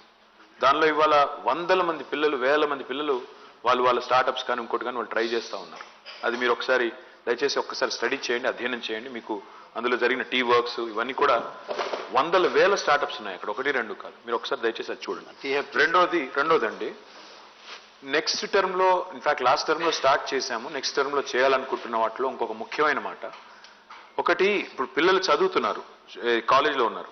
కాలేజ్లో ఉన్నప్పుడే వాళ్ళకి కనుక మనం ప్రాక్టికల్ ఎక్స్పోజర్ ఇస్తే, ప్రాక్టీస్ స్కూల్, అప్రెంటిస్షిప్ అంటారు కదా, ఉపాధి, అది కనుక చేయగలిగితే జర్మనీలో చేస్తారు. అది బాగా చాలా లాభం ఉంటుందని కేసీఆర్ గారు మాకు 2-3 సందర్భాల్లో మాకు ఆదేశించారు. దురదృష్టవశాత్తు ఇంప్లిమెంట్ చేయలేకపోయినా జేఎన్టీయూలో ఒక చిన్న విభాగం స్టార్ట్ చేశాము. నెక్స్ట్ టర్మ్లో అది బలంగా చేస్తాం. తద్వారా ఏమవుతుందంటే పిల్లలకి చదువుతున్నప్పుడే ఆ ఓరియంటేషన్, ప్రాక్టికల్ ఎక్స్పోజరు, ఓరియంటేషన్ రావాలి. ఉపాధి తమంతట తమ కాళ్ళ మీద తాము నిలబడే స్థాయికి ప్రైవేట్ రంగంలో అయినా ఇంకొకడైనా అయితే తాము పరిశ్రమ పెట్టడమో లేదా ఇంకోటి పెట్టిన పరిశ్రమలో పనిచేయడమో ఆ స్థాయికి వెళ్ళాలి. డెఫినెట్గా నెక్స్ట్ టర్మ్లో ప్రయారిటీ కింద చేస్తాం. విజయ్ కేటీఆర్ గారు 10 ఏళ్ళు తెలంగాణలో అనేక మార్పులు, అనేక విజయాలు నమోదు చేశారు. దాంతోపాటు ఏదైతే తెలంగాణ ఏర్పడిందో వెనుకబాటు ప్రాంతానికి సంబంధించి రాష్ట్రంలో 10 ఏళ్ళ తెలంగాణ ఏర్పడిన తర్వాత అన్ని ప్రాంతాలు సమ అభివృద్ధి జరగలేదనేది ఒక అపవాదం. ముఖ్యంగా ఈ మల్టీ డైమెన్షనల్ పావర్టీ ఇండెక్స్ లేటెస్ట్గా అయితే వచ్చిందో దాంట్లో లైక్ నారాయణపేట్, కామారెడ్డి, మెదక్, నగర్ కర్నూలు జిల్లాలలో నేషనల్ యావరేజ్ కంటే ఎక్కువ పావర్టీ ఇండికేట్ అయ్యింది. వచ్చే డికేడ్లో ఈ వెనుకబడిన ప్రాంతాల మీద ఏమైనా స్పెషల్ ఫోకస్ చేయబోతున్నారా? అంటే దీన్ని 2 కోణాల్లో చూడొచ్చు విజయ్ గారు. ఒకటేమో ఇప్పుడు నేను చెప్పినట్టు తలసరి ఆదాయమే తీసుకుంటే మన రాష్ట్రంలోని అన్ని జిల్లాలు ఇంక్లూడింగ్ హైదరాబాద్, ఎక్స్క్లూడింగ్ హైదరాబాద్ కూడా నేషనల్ పర్ క్యాపిటల్ కంటే ఎక్కువ ఉంది. Average per capital number 1. Multi dimensional poverty తీసుకుంటే అత్యధికంగా మల్టీ డైమెన్షనల్ పావర్టీ తగ్గింది ఎక్కడ, ఏ రాష్ట్రంలో అంటే వాళ్ళు తెలంగాణ ఓవరాల్ చూసుకుంటే. మరి తెలంగాణలో అంతటా తగ్గిందా పేదరికం అంటే కాదు, కొన్ని జిల్లాల్లో జాతీయ సగటు కంటే కింద ఉంది. అది కూడా వాస్తవం. ఎందుకు అంటే దానికి పలు కారణాలు ఉన్నాయి. కొన్ని ప్రాంతాల్లో, ఇప్పుడు ఉదాహరణ కామారెడ్డి అన్నారు, కామారెడ్డిలో ఇంకా కాళేశ్వరం ప్రాజెక్టు యొక్క ఫలాలు రాలేదు. గోదావరి నీళ్ళు ఏవైతే ఆ మంచిప్ప ప్రాజెక్ట్ నుంచి రావాలో ఇంకా రాలేదు.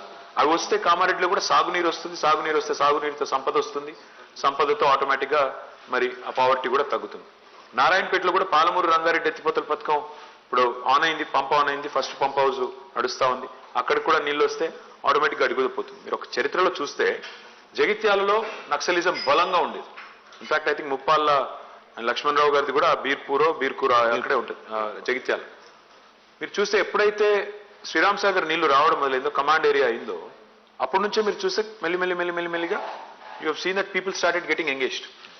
యూత్ గ్రామాల్లో నీళ్లు రావడం మొదలుపెట్టిన తర్వాత ఆటోమేటిక్గా వ్యవసాయం వైపు లేదా వ్యవసాయ అనుబంధ పరిశ్రమల వైపు, అనుబంధ రంగాల వైపు మళ్ళీ అదే పద్ధతుల్లో తెలంగాణకు అల్టిమేట్ పరిష్కారం ఒక్కటే, సాగునీరే సంపదకు మూలం.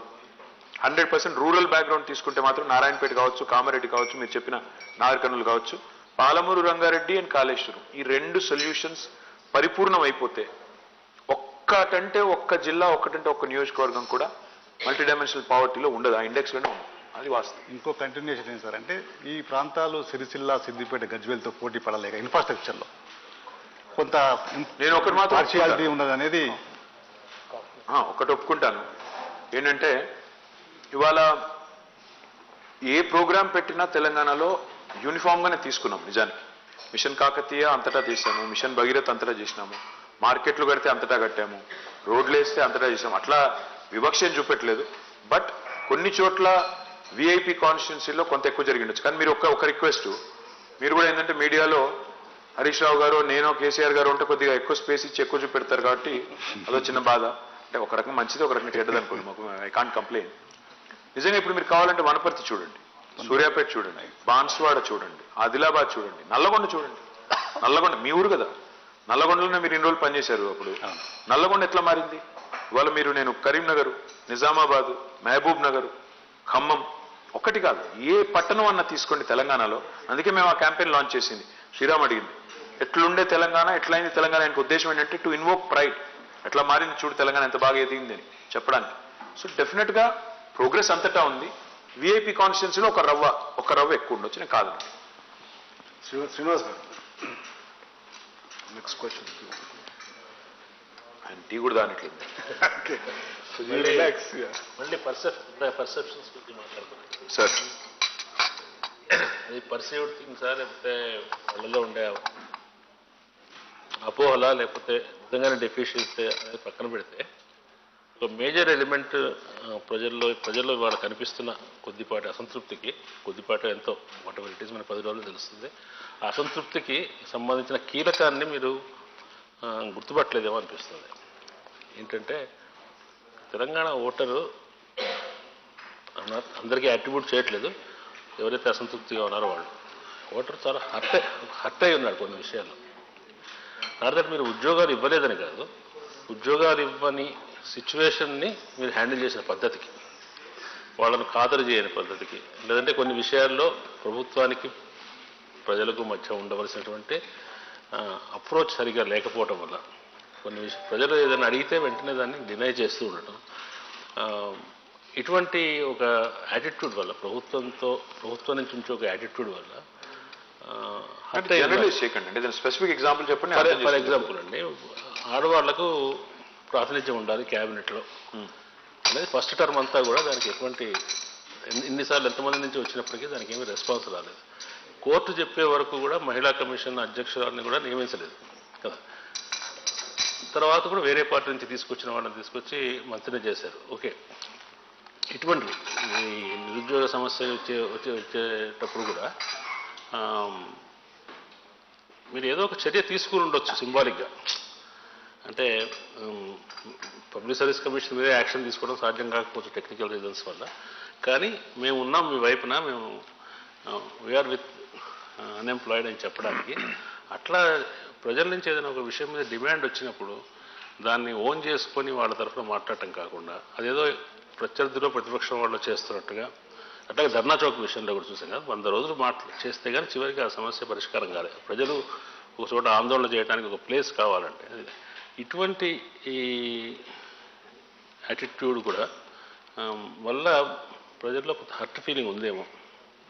అంటే నేను బలంగా నమ్మేది ఏంటంటే సార్, అల్టిమేట్గా 99.9% ప్రజలు తమ దైనందిన జీవితంలో ఎంత బిజీగా ఉంటారంటే యాటిట్యూడ్స్ లేకపోతే వ్యక్తులు వారి వారి ప్రవర్తన వీటికంటే కూడా ఇప్పుడు మీరు చెప్పిన ఒక ఎగ్జాంపుల్ ఫర్ ఎగ్జాంపుల్ అనుకున్నాం. మీరు అన్నారు కదా మహిళా కేబినెట్ మంత్రి మొదటి టర్మ్లో లేరు. వాస్తవం. మాకు మొదటిసారి 63 సీట్లు వచ్చాయి, గవర్నమెంట్ ఫామ్ చేశాము. ఆ టర్మ్ మొత్తం ఒక మహిళా మంత్రి లేరు, కానీ 88 సీట్లతో గెలిచాము రెండోసారి. ఇప్పుడు మహిళలు కూడా ఓట్లు వేశారు కదా. మీరు అన్నట్టు నిజంగానే ఎవరైనా హర్ట్ ఉంటే మరి ఆ ఓట్లు రాకూడదు, 25 సీట్లు పెరగకూడదు. నేను అనేది ఏంటంటే కొన్ని కృష్ణశాస్త్రి గారికి శ్రీశ్రీ గారికి ఒక తేడా ఉందంటండి.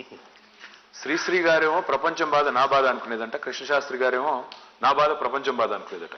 తెలంగాణలో కొంతమంది మేధావులు ఉన్నారు, వాళ్ళు ఏమనుకుంటారంటే మా బాధ ప్రపంచం బాధ, మాకు కేసీఆర్ కలవట్లేదు, మాకు కేసీఆర్ టైం ఇవ్వట్లేదు, కాబట్టి అదేదో అంతర్జాతీయ. నేనేమంటున్నా అంటే మేధావులే కాదండి, మామూలు ఎమ్మెల్యేలు మంత్రులు ఇప్పుడు నేను మీరు చెప్పిన కూడా కంప్లైంట్ చేశారు కదా. అంతే అండి, పార్టీలోంచి బయటకు పోయినాక అందరూ అదే మాట్లాడతారు. ఇప్పుడు పార్టీలోంచి బయటకు పోయినాక ఏ పార్టీ మనిషి, ఇప్పుడు కాంగ్రెస్ నుంచి బయటకు వచ్చి మా పార్టీలోకి వచ్చిన వాళ్ళని అడగండి, కాంగ్రెస్ ని చాలా విమర్శలు చేస్తారు. మా పార్టీ నుంచి బయట పోయిన వాళ్ళు మాట్లాడతారు. నేనేమన్నానంటే వ్యక్తుల ప్రవర్తనలు, వ్యక్తుల ఇవి వ్యక్తుల అవి కంటే కూడా ప్రజలు చూసేది ఈ గవర్నమెంట్ నాకు పనికొచ్చే పనులు చేస్తుందా లేదా, what is it delivering. Government నుంచి ఎక్స్పెక్టేషన్ ఏముంటుంది శ్రీనివాస్ గారు? బేసిక్ ఇన్ఫ్రాస్ట్రక్చర్, రోడ్ వేసారా, మోరీ కట్టారా, నీళ్ళు ఇచ్చారా, మమ్మల్ని సవ్యంగా చూసుకుంటున్నారా, లా అండ్ ఆర్డర్ బాగా మెయింటైన్ చేస్తున్నారా, ఎనేబుల్ చేస్తున్నారా, ఓవరాల్ గా స్టేట్ ని బాగా నడుపుతున్నారు. అంతేగాని ఒకరు అంటారు ముఖ్యమంత్రి ఎందుకు కలవరు. ముఖ్యమంత్రిని కలవాల్సిన అవసరం 99.99% మందికి ఉండదండి. ఎందుకంటే 10 లక్షలు, దాదాపు 10 లక్షల మంది గవర్నమెంట్ ఎంప్లాయీస్ ఉండి పెన్షన్ కోసమో రేషన్, ఇక్కడ కొంతమంది ప్రజా దర్బార్లు నడిపారు, ఇప్పుడు కూడా నడుపుతున్నారు దేశంలో చాలా చోట్ల. నేనేమంటున్నానంటే ఒక సామాన్యుడు ఒక పెన్షన్ కోసమో రేషన్ కార్డు కోసం ముఖ్యమంత్రి దాకా వచ్చే పరిస్థితి వచ్చిందంటే వ్యవస్థ మొత్తం విఫలమైనట్టే లెక్క మధ్యలో ఉన్నది. మేమనేది ఏంటి, 29 లక్షల మందికి పెన్షన్లు ఇచ్చేది కాంగ్రెస్ ప్రభుత్వం. మా గవర్నమెంట్ వచ్చాక పెన్షన్ల సంఖ్య 46 లక్షలకు పెరిగింది, 17 లక్షలు పెరిగినాయి. సో ఇంకా ఏమైనా మిగిలి ఉంటే అవి కూడా వస్తాయి, కానీ ప్రాసెస్లో వస్తాయి ఆటోమేటిక్గా, దానికి ముఖ్యమంత్రిని కావాల్సిన పని లేదు. సో ఇవన్నీ అంటే అపీల్ అంటే అట్లా అది ముఖ్యమంత్రి దాకా పోవక్కర్లేదు కదా. There are so many layers in between. మీరు వీఆర్ఏ ఉన్నారు, వీఆర్ఓ గ్రామ స్థాయి నుంచి రాష్ట్ర స్థాయి దాకా ఇంత అధికారగణం, మంత్రులు, ఎమ్మెల్యేలు, కౌన్సిలర్లు, సర్పంచులు, 5 అంచెల ప్రభుత్వ వ్యవస్థ ఇన్ని పెట్టుకుని ఒక ముఖ్యమంత్రిని టార్గెట్ చేసి 23 ముఖ్యమంత్రులు ఇచ్చారు కదండి టైం. అదే అది వ్యవస్థ వైఫల్యం అంటున్నాను నేను. అది తప్పు అండి. అది షో పుటప్ కోసం, నేను బిల్డప్ కోసం, నేను చాలా గొప్పవాడిని చెప్పుకోవడం కోసం ప్రజాస్వామికంగా ఎంతమంది కలుస్తారండి ముఖ్యమంత్రులు రోజుకి? 100 మందినా, 50 మందినా? అంటే 50 మందిని మరి అప్పుడు 8.5 కోట్ల రాష్ట్రం, 100 మందిని కలిస్తే దాని శాంపిల్ సైజ్ ఎంత? అది పెద్ద చాలా ప్రజాస్వామికం అనుకుంటే అట్లా సింబాలిక్ గా అదే అండి. సింబాలిజం, టోకెనిజమే చేయమంటే, డ్రామా చేయమంటే మేము కూడా చేస్తాం, అద్భుతంగా చేస్తాం. రక్తి కట్టించమంటే కట్టిస్తాం, కానీ దానివల్ల ఫలితం ఉందా? అల్టిమేట్ గా ఇవాళ 65 ఏళ్ళు మాకంటే ముందు పరిపాలించిన వాళ్ళు తాగునీటిలో ఎగ్జిక్యూట్ చేయలేపారు, తాగునీటి ఫ్లోరోసిస్ అనే సమస్యను పరిష్కారం చేయలేపారు శ్రీనివాసం. ఇవాళ మేము చేశాం. ఎందుకు? నిబద్ధతతో ఫోకస్డ్ గా ఫుల్ ఆన్ పని చేశాం కాబట్టి చేశాం. నిబద్ధతతో పనిచేశాం కాబట్టే ఇవాళ తెలంగాణకు సాగునీరు వచ్చింది.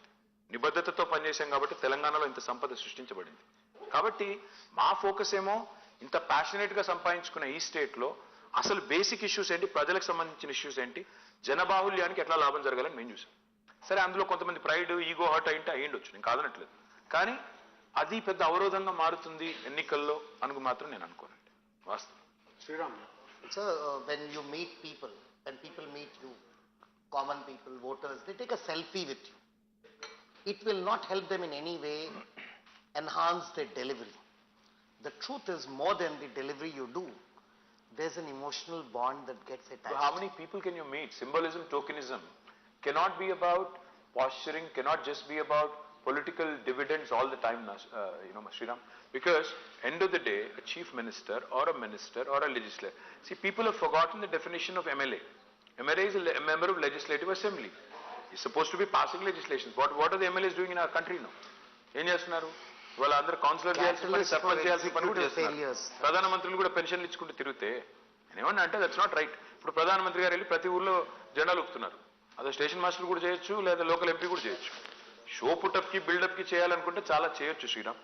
Our chief minister doesn't believe it. Yeah, Okay. Yeah, Sriram, I think minister chala very cleverly has diverted this entire discussion onto development rather than politics. Which is good, no? Which is good, of course. But yeah.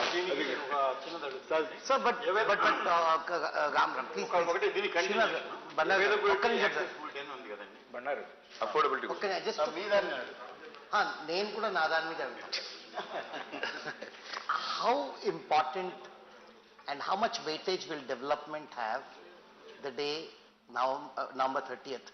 How much pride, how much a sense of fear, how much of pride, how much of hope do you I think it's very important. Good economics is good politics, Sriram. Good economics is always good politics. People are smarter than all of us politicians combined. ఎవరు అంత పిచ్చోళ్ళు కాదు. జేబులో ఉండే 100 రూపాయలు పారేసి కింద ఉండే చిల్లర రూపాయలు నేర్చుకునేటోళ్ళు ఎవరు లేరు. అంత పిచ్చోళ్ళు ఎవరు లేరు. ఇంత బాగా పనిచేస్తున్న గవర్నమెంట్ వదులుకొని రోడ్డు మీద ఏదో ఒక చిల్లర నాణం కనబడింది దానికోసం ఆశపడితే ఇది పోతుంది అది పోతుంది. People are very smart that way. And yes I agree, battle between IQ and EQ తీసుకుంటే ఇంటెలిజెన్స్ కోషంటా ఎమోషనల్ కోషంటా అంటే sometimes in India logic కంటే ఎక్కువ మ్యాజిక్కే నమ్ముతారు.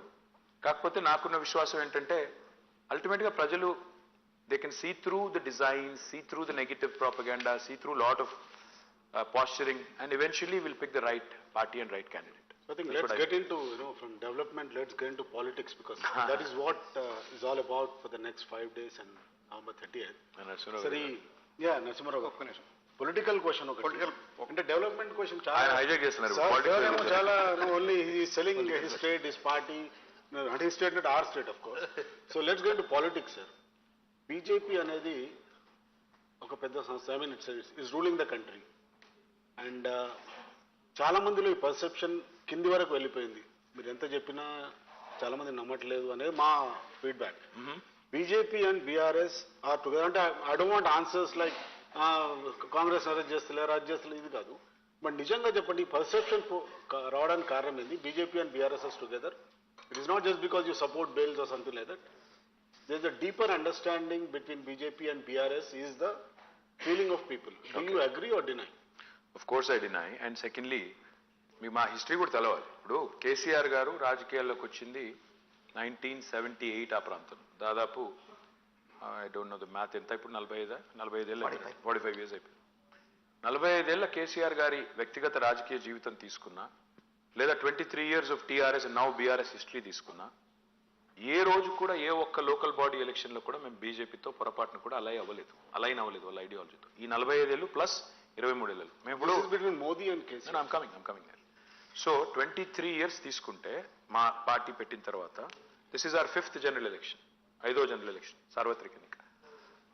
మేము మొదటిసారి 2004లో కాంగ్రెస్తో పొత్తు పెట్టుకున్నాము, 2009లో కమ్యూనిస్టులతో టీడీపీతో పొత్తు పెట్టుకున్నాము, 14లో 18లో 23లో ఒంటరిగా పోరాడుతున్నాం. చివరికి మున్సిపల్ ఎలక్షన్లో కూడా ఎక్కడ బీజేపీతో మేము అంట కాగలేదు. ఇంకా ఎవరైనా పొత్తు పెట్టుకున్నారా బీజేపీతో ఈ రాష్ట్రంలో అంటే మీరు కావాలంటే ఇప్పుడు కూడా చెక్ చేసుకోవచ్చు. మక్తల్ మున్సిపాలిటీలో, మణికొండ మున్సిపాలిటీలో కాంగ్రెస్ బీజేపీ కలిసి దే ఫార్మ్ ద కౌన్సిల్. ఆదిలాబాద్లో, నిజామాబాద్లో, కరీంనగర్లో లాస్ట్ పార్లమెంట్ ఎలక్షన్లో మొత్తం కాంగ్రెస్ ఓటు బీజేపీకి ట్రాన్స్ఫర్ చేయించి 3 బీజేపీ అభ్యర్థులను గెలిపించింది కాంగ్రెస్. ఇంకొక మాట, ఎందుకు అట్లాంటప్పుడు ఎందుకు ఈ హడావుడి? ఎందుకంటే నిజం కడప దాటే లోపల అబద్ధం ఊరంతా తిరిగి వస్తుంది. రవికాంత్ గారు ఒకటే వాళ్ళందరూ చెప్పేది ఏంటి? మీ మీద కేసులు పెట్టారు కానీ అరెస్ట్ చేయట్లేదు, ఇదే కదా వాళ్ళు చెప్పేది. నేను అనేది అసలు నిజంగానే మేము బీ టీం అయితే, నిజంగా మాకు వాళ్ళకి ఏదైనా సంబంధం ఉంటే మా మీద కేసు ఎందుకు పెడతారు? అసలు మొదలు కేసే పెట్టకూడదు కదా లాజికల్గా. కేసు పెట్టారు, సరే పెట్టారు, ఓకే. మేము సుప్రీంకోర్టుకి వెళ్ళి స్టే తెచ్చుకున్నాం. కోర్టు ద్వారా ఆగింది తప్ప అరెస్ట్ అనేది వాళ్ళెవరో ఆపింది కాదు, వీళ్ళెవరో చేసింది కాదు. ఒక పాయింట్. రెండోది, అరెస్టు చేయకపోవడమే మీరు వాళ్ళు ఒకటి అనే దానికి సంకేతం అంటే, లేదా బిల్స్లో మద్దతు ఇవ్వడమే సంకేతం అంటే, కాంగ్రెస్ కూడా బిల్లులకు మద్దతు ఇచ్చింది. కాంగ్రెస్ నాయకులు రాహుల్ గాంధీ, సోనియా గాంధీ మీద కూడా కేసు ఉంది. వాళ్ళని కూడా అరెస్ట్ చేయట్లేదు. That is ground enough, if that is proof enough that we have colluded or we're together, మరి వాళ్ళకు అదే వర్తిస్తుంది కదా. కాబట్టి ఇది ఇంకొకటి, ఇది why this propaganda? Why? Because one simple reason. ఒక బీజేపీ అనే కాదు, ఇప్పుడు సేమ్ మోడీ వస్తారు, కేసీఆర్ కాంగ్రెస్ పార్టీకి సపోర్ట్ చేస్తున్నాడు కర్ణాటకలో అంటాడు, మరి ఆయన అదంటాడు, ఈయన ఇదంటాడు. పాయింట్ ఏంటంటే వీళ్ళిద్దరిది there is a unison of purpose. అదేంటి? They don't want third person to emerge in the country. ఒక 3వ వ్యక్తి అనేవాడి దేశంలో ఉండకూడదు. అయితే రాహుల్ గాంధీ ఉండాలి, నరేంద్ర మోడీ ఉండాలి, 2 క్యాంప్స్ ఉండాలి, 2 కొంపలు ఉండాలి, 3వ కొంప పుట్టకూడదు. ఇది వాళ్ళ ఎజెండా, కామన్ ఎజెండా. ఎందుకంటే మోడీకి తెలుసు రాహుల్ గాంధీని ఈజీగా ఫుట్బాల్ ఆడేయచ్చు, ఏముంది ఆయనలో. కాబట్టి Rahul Gandhi is the easiest opponent to kick. So therefore Modi would like it that way. But 100% మీకు ఒక మాట మాత్రం ఇస్తున్నా ఈ వేదిక ద్వారా చూసే వాళ్ళకు కూడా. మేము ఒకసారిగా అది ఇప్పటికి 100 సార్లు చెప్పాము. We will never align with anybody like BJP. Even post 24, this is a commitment that we will not align with them. We don't agree on many things. We don't agree on ideology. We don't agree on anything, that they want. We have firmly opposed UCC. We have firmly rejected the Citizen Amendment Act. We have firmly voted against farm bills. So మీరు ఎట్లా అంటారు మాకు వాళ్ళకి సారూప్యం ఉందని? ప్రజలు అంటున్నారు sir, మేము ప్రజలు అనట్లేదు. సోషల్ మీడియాలో ఉండే కొంతమంది పనికిమాల మీడియాలో కూడా ప్రజలే కదా సార్. ప్రజలు బాట్స్ ఎక్కువ ఉన్నాయి అందులో. So by implication of what he said, are you ruling out an alliance with BJP, possible alliance with BJP in 24? Absolutely. And are we ruling out the chances of BRS joining a possible coalition government at the center if it is led by BJP? We are ruling out two things. We have maintained equidistance from both Congress and BJP because both of them have been disasters. So మేము వాళ్ళతో లేము వీళ్ళతో లేము, మేము మా ఒకరమే లేము. మేము మాలాగా 13 పార్టీలు ఉన్నాయి దేశంలో, which are neither in that camp or this camp. So who knows? ఇప్పుడు మేము ఈ ఎలక్షన్ గెలిచిన తర్వాత డెఫినెట్ గా మహారాష్ట్రలో కాలు పెడతాం. తెలంగాణ ప్రజల దయ ఉంటే బాగా గెలిచి మహారాష్ట్రలో కాలు పెడతాము. మహారాష్ట్రలో కూడా ఒక 10-15 సీట్లు సంపాదించుకుంటే రేపు ఏం తెలుసు ఏం జరగబోతుందో, రేపటి దానికి రూపం లేదు. నేనేమన్నా అంటే మాకు బీజేపీతో అంటగాగాల్సిన అవసరం లేదు, గత 10 ఏళ్లుగా రాలేదు, ఇప్పుడు రాదు. కాంగ్రెస్తో అంటగాగాల్సిన అవసరం అంతకంటే లేదు. ఈ రెండు పార్టీలు ఎంత ఆరోగెంట్ పార్టీలు అంటే ఎవరైనా సరే మాకు సబార్డినేట్, ఎవరైనా సరే మేము చెప్పినట్టు వినాలి. Your either my subordinate or surrogate, అంతే. నువ్వు మోకాళ్ళ మీద నా దగ్గర వచ్చి కూర్చోవాలి. ఎందుకు ఉండాలి? భారతదేశంలో మీరిద్దరే లీడర్లు ఉండాలి, మూడోవాడు రాకూడదా? మీరిద్దరూ విఫలమయ్యే కదా ఈరోజు కరెంటు లేదు, రోడ్లు లేవు, నీళ్లు లేవు దేశంలో. మీరు ఏం పొడిచారని మీకు ఇవ్వాలి మళ్ళీ అవకాశం? తప్పే ఉంది. ఇంకోటి ట్రై చేస్తానంటే రాబిన్ సార్ ఎలిగేషన్ మీరు చేయాల్సినంత తీవ్రంగా ఖండించట్లేదని. లేదండి, బీజేపీతో అంటే BJP is a non existent party here sir.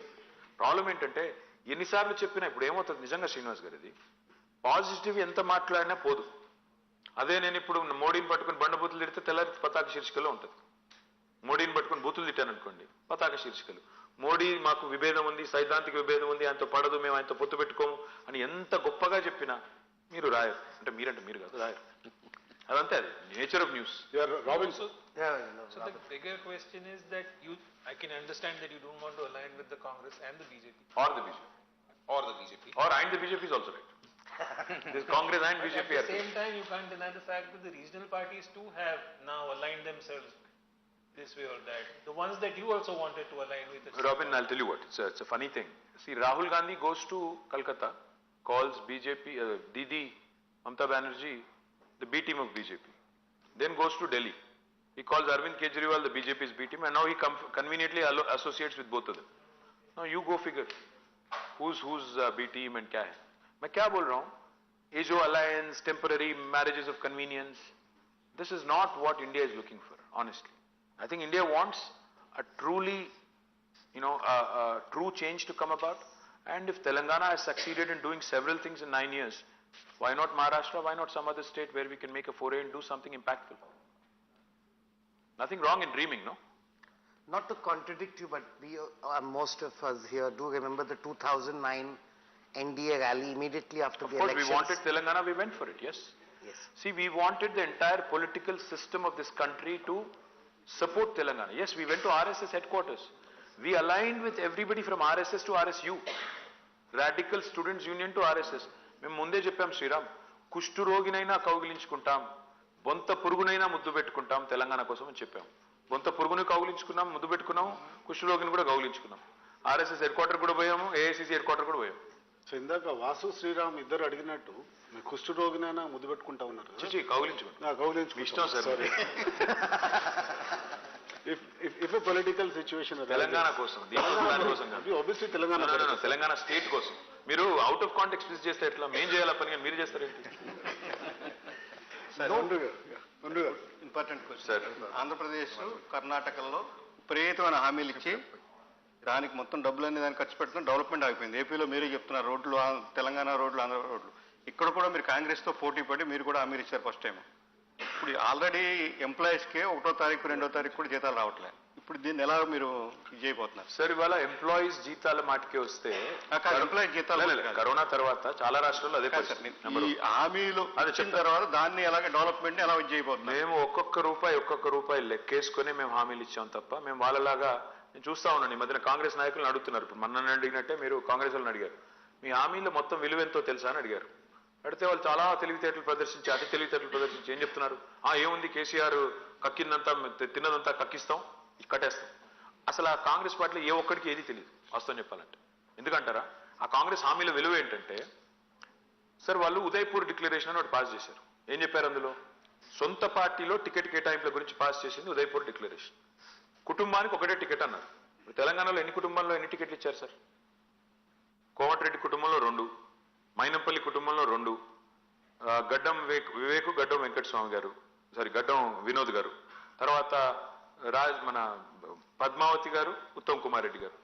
వాళ్ళు చేసిన డిక్లరేషన్ వాళ్ళే ఆనర్ చేయరు. వాళ్ళ సొంత పార్టీ టికెట్ కార్డునే వాళ్ళు ఆనర్ చేయరు, ఖాతరు చేయరు. వీళ్ళిచ్చే హామీలు మేనిఫెస్టోలకి వాళ్ళకు కూడా తెలుసండి.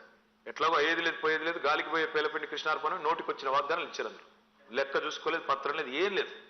నేను అనేది ఏంటంటే సార్, మేము మాత్రం అట్లా కాకుండా ఒక్కొక్క రూపాయి లెక్కేసుకొని ఎంత ఖర్చు ఎంత మాకు భారం పడుతుంది. ఎందుకంటే గవర్నమెంట్లోకి వచ్చేది మేము, రేపు నడపాల్సింది మేము, మాకు తెలుసు అది. అందుకే సౌభాగ్య లక్ష్మిని పెట్టాం. దానిలో ఎంతమంది మహిళలకు ఇవ్వాల్సి వస్తుంది, ఆసరా పెంచుతున్నాం. కానీ మేము బాధ్యత రహితంగా చెప్పలేదు. స్టేట్ ఎకానమీ పెరిగిన కొద్దీ పెంచుతామని చెప్పాం. ఫస్ట్ 3,000 చేస్తాము, తర్వాత 3,500, తర్వాత 4,000, తర్వాత 4,500, 5వ ఏటికి 5,000 చేస్తామని చెప్పాం. ఓట్ల కోసం తెల్లారే చేస్తామని అబద్ధం చెప్పలేదు. రైతు బంధు చెప్పాం, 10,000, 16,000 చేస్తామని చెప్పాం, కానీ స్టెప్ వైజ్ పోతామని చెప్పాం. సో మేము చెప్పింది ఎవ్రీ ఇయర్ ఒక గ్రోత్ ఫ్యాక్టర్ చేసుకొని ప్రతి సంవత్సరం మా రెవెన్యూ ఎంత పెరగవచ్చు, ఎంత మేరకు మేము పూడ్చవచ్చు అని చూసుకొని చెప్పాను తప్ప బాధ్యత రహితంగా చెప్పలేదు. మీరు ఇంకా వాళ్ళు చాలా చెప్పారు, మేము చెప్పిన దానికంటే ఒక 500-600 రెట్లు ఎక్కువ చెప్పారు. కానీ మేము అన్నిట్లోకి పోలేదు. We didn't go into that option. Vijay sir, తెలంగాణకు సంబంధించి ఎక్కువ మంది సిట్టింగ్లకి ఈసారి అంటే మోస్ట్ ప్రాబ్లీ దాదాపు 10-15 తప్పిస్తే ఎక్కువ మంది సిట్టింగ్లకు ఇచ్చారు. ఆ సిట్టింగ్లకు ఇవ్వడం వల్ల ఏమైనా ప్రతిబంధకం అవుతుందా, లేదా మీకు ఆయన అడ్వాంటేజ్ ఉందా? చూసి బోర్ కొట్టిన మొహాలు అంటారా ఎట్లా? అంటే చాలా కాన్స్టిట్యున్సీలలో అంటే 2 టర్మ్స్కి మేము బోర్ కొడితే మరి కాంగ్రెస్ వాళ్ళు 11 టర్మ్స్ భరించారు కదా. నేనేమన్నా అంటే గవర్నమెంట్ అనేది అల్టిమేట్ గా చూస్తే అంటే మరి నవీన్ పట్నాయక్ గారు ఇప్పుడు 5th టర్మ్ అనుకుంటా, 5th or 4th. అట్లాగే ఏమంటారు గుజరాత్ లో 5th or 6th term, 6 terms consecutive గా. సో మరి వాళ్ళకేమో మార్పు మంచిది కాదు, మా కాడికి వచ్చేసరికి మార్పు. అందుకే నేనేమంటున్నా అంటే సిట్టింగ్లు అనే దానికంటే కూడా చూసేది సార్వత్రిక ఎన్నిక. విజయ్ గారు, రాష్ట్రాన్ని ఎవరి చేతిలో పెట్టాలి అనే ఎలక్షన్. ఎమ్మెల్యే క్యాండిడేట్ కూడా ఇంపార్టెంట్, నేను కాదనట్లేదు. But at the same time రాష్ట్రాన్ని ఎవరు నడుపుతారు? నేను ఇవాళ స్ట్రైట్గా అడిగేది ఒకటే. ఇప్పుడు కాంగ్రెస్ వాళ్ళు తుమ్మాలంటే ఢిల్లీ పర్మిషన్ కావాలి, దగ్గాలంటే ఢిల్లీ పర్మిషన్ కావాలి, రూపాయి ఖర్చు పెట్టాలంటే ఢిల్లీ పర్మిషన్ కావాలి, టికెట్లు ఢిల్లీ, బీఫామ్ ఢిల్లీ. వీళ్ళు 6 నెలలకు ఒకసారి ముఖ్యమంత్రిని మార్చే అలవాటు. వీళ్ళు రేపటి రోజున ఇన్ని స్కీములు పెట్టి ఇన్ని హడావుడ్లు చేసి గ్యారంటీ అని రాసిచ్చారు, సంతకాలు పెట్టారు. నేను 100% చెప్తున్నా, ఇలా గుర్తుపెట్టుకోండి. రేవంత్ రెడ్డి గారు 2 చోట్ల ఓడిపోతున్నారు, కామారెడ్డిలో, కొడంగల్లో. మరి ఆయన సంతకం పెట్టించిన గ్యారంటీ కార్డు ఏమవుద్ది, రేపు చెల్లుతుందా? నేనేమన్నాను సార్ అంటే అల్టిమేట్గా ప్రజలు చూసేది రాష్ట్రాన్ని ఎవరు నడుపుతారు. ఇవాళ కాంగ్రెస్లో ఎవరు నడుపుతారు అంటే వాళ్ళకే తెలవదు. కాబట్టి ప్రజలు అంత అమాయకంగా ఎవరి చేతుల్లో పడితే వాళ్ళ చేతుల్లో రాష్ట్రాన్ని పెడతారని నేను అనుకోను. ఎమ్మెల్యేల మీద అక్కడక్కడ ఉన్నది అని మీరు అంటున్నారు. బట్ అల్టిమేట్గా చూస్తే మాత్రం మా ఎమ్మెల్యేలు కూడా వాళ్ళ బేసిక్స్ అన్నీ చేశారు. డ్రింకింగ్ వాటర్ అయింది, పవర్ అయింది, రోడ్స్ అయినాయి, అగ్రికల్చర్ బాగా ఉంది. చిన్నవి ఉంటాయి అక్కడక్కడ ఇష్యూస్. అవి మేము ఊహించేది ఆశించేది ఏంటంటే అవన్నీ చిన్నవి అంటే సర్దుకుంటాయి. మాకు కావాల్సింది 51% ఓటు. మిగతా 49% కొద్దిగా అటు ఇటు అయినా 51% రావాలి. 30 మంది దాకా ఎమ్మెల్యేల మీద ప్రజల్లో బాగా తిరుగుతుంది. అట్లాంటి కాంగ్రెస్ మీద ఎంత ఉండాలి?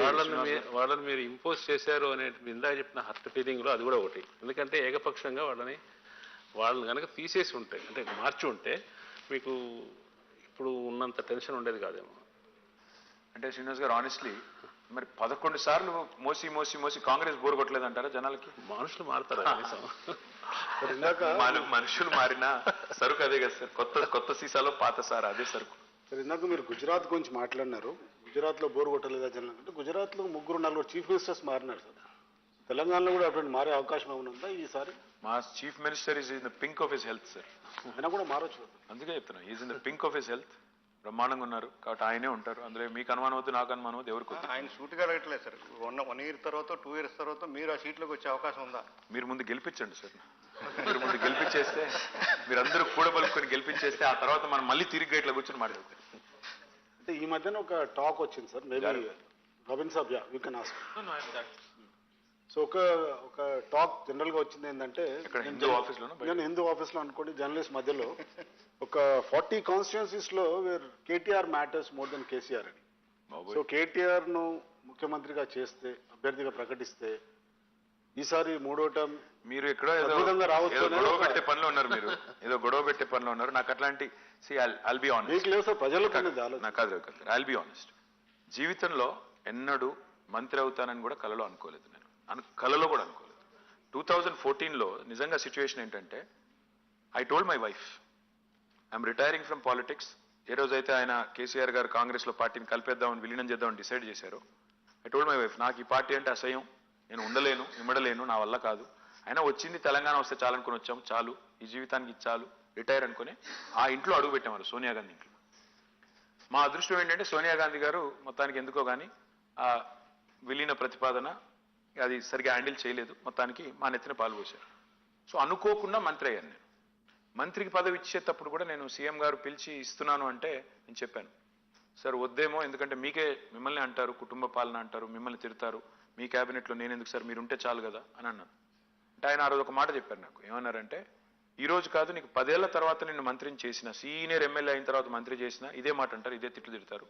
ఒకసారి అవకాశం ఇచ్చిన తర్వాత నువ్వు ప్రూవ్ చేసుకుంటే, నువ్వు నిజంగా ఎఫిషియెంట్ అడ్మినిస్ట్రేటర్ని ప్రూవ్ చేసుకుంటే సర్వైవ్ అవుతావు, లేకపోతే కొట్టుకుపోతావు. ప్రజాస్వామ్యంలో సింపుల్ సూత్రం అది అని చెప్పారు.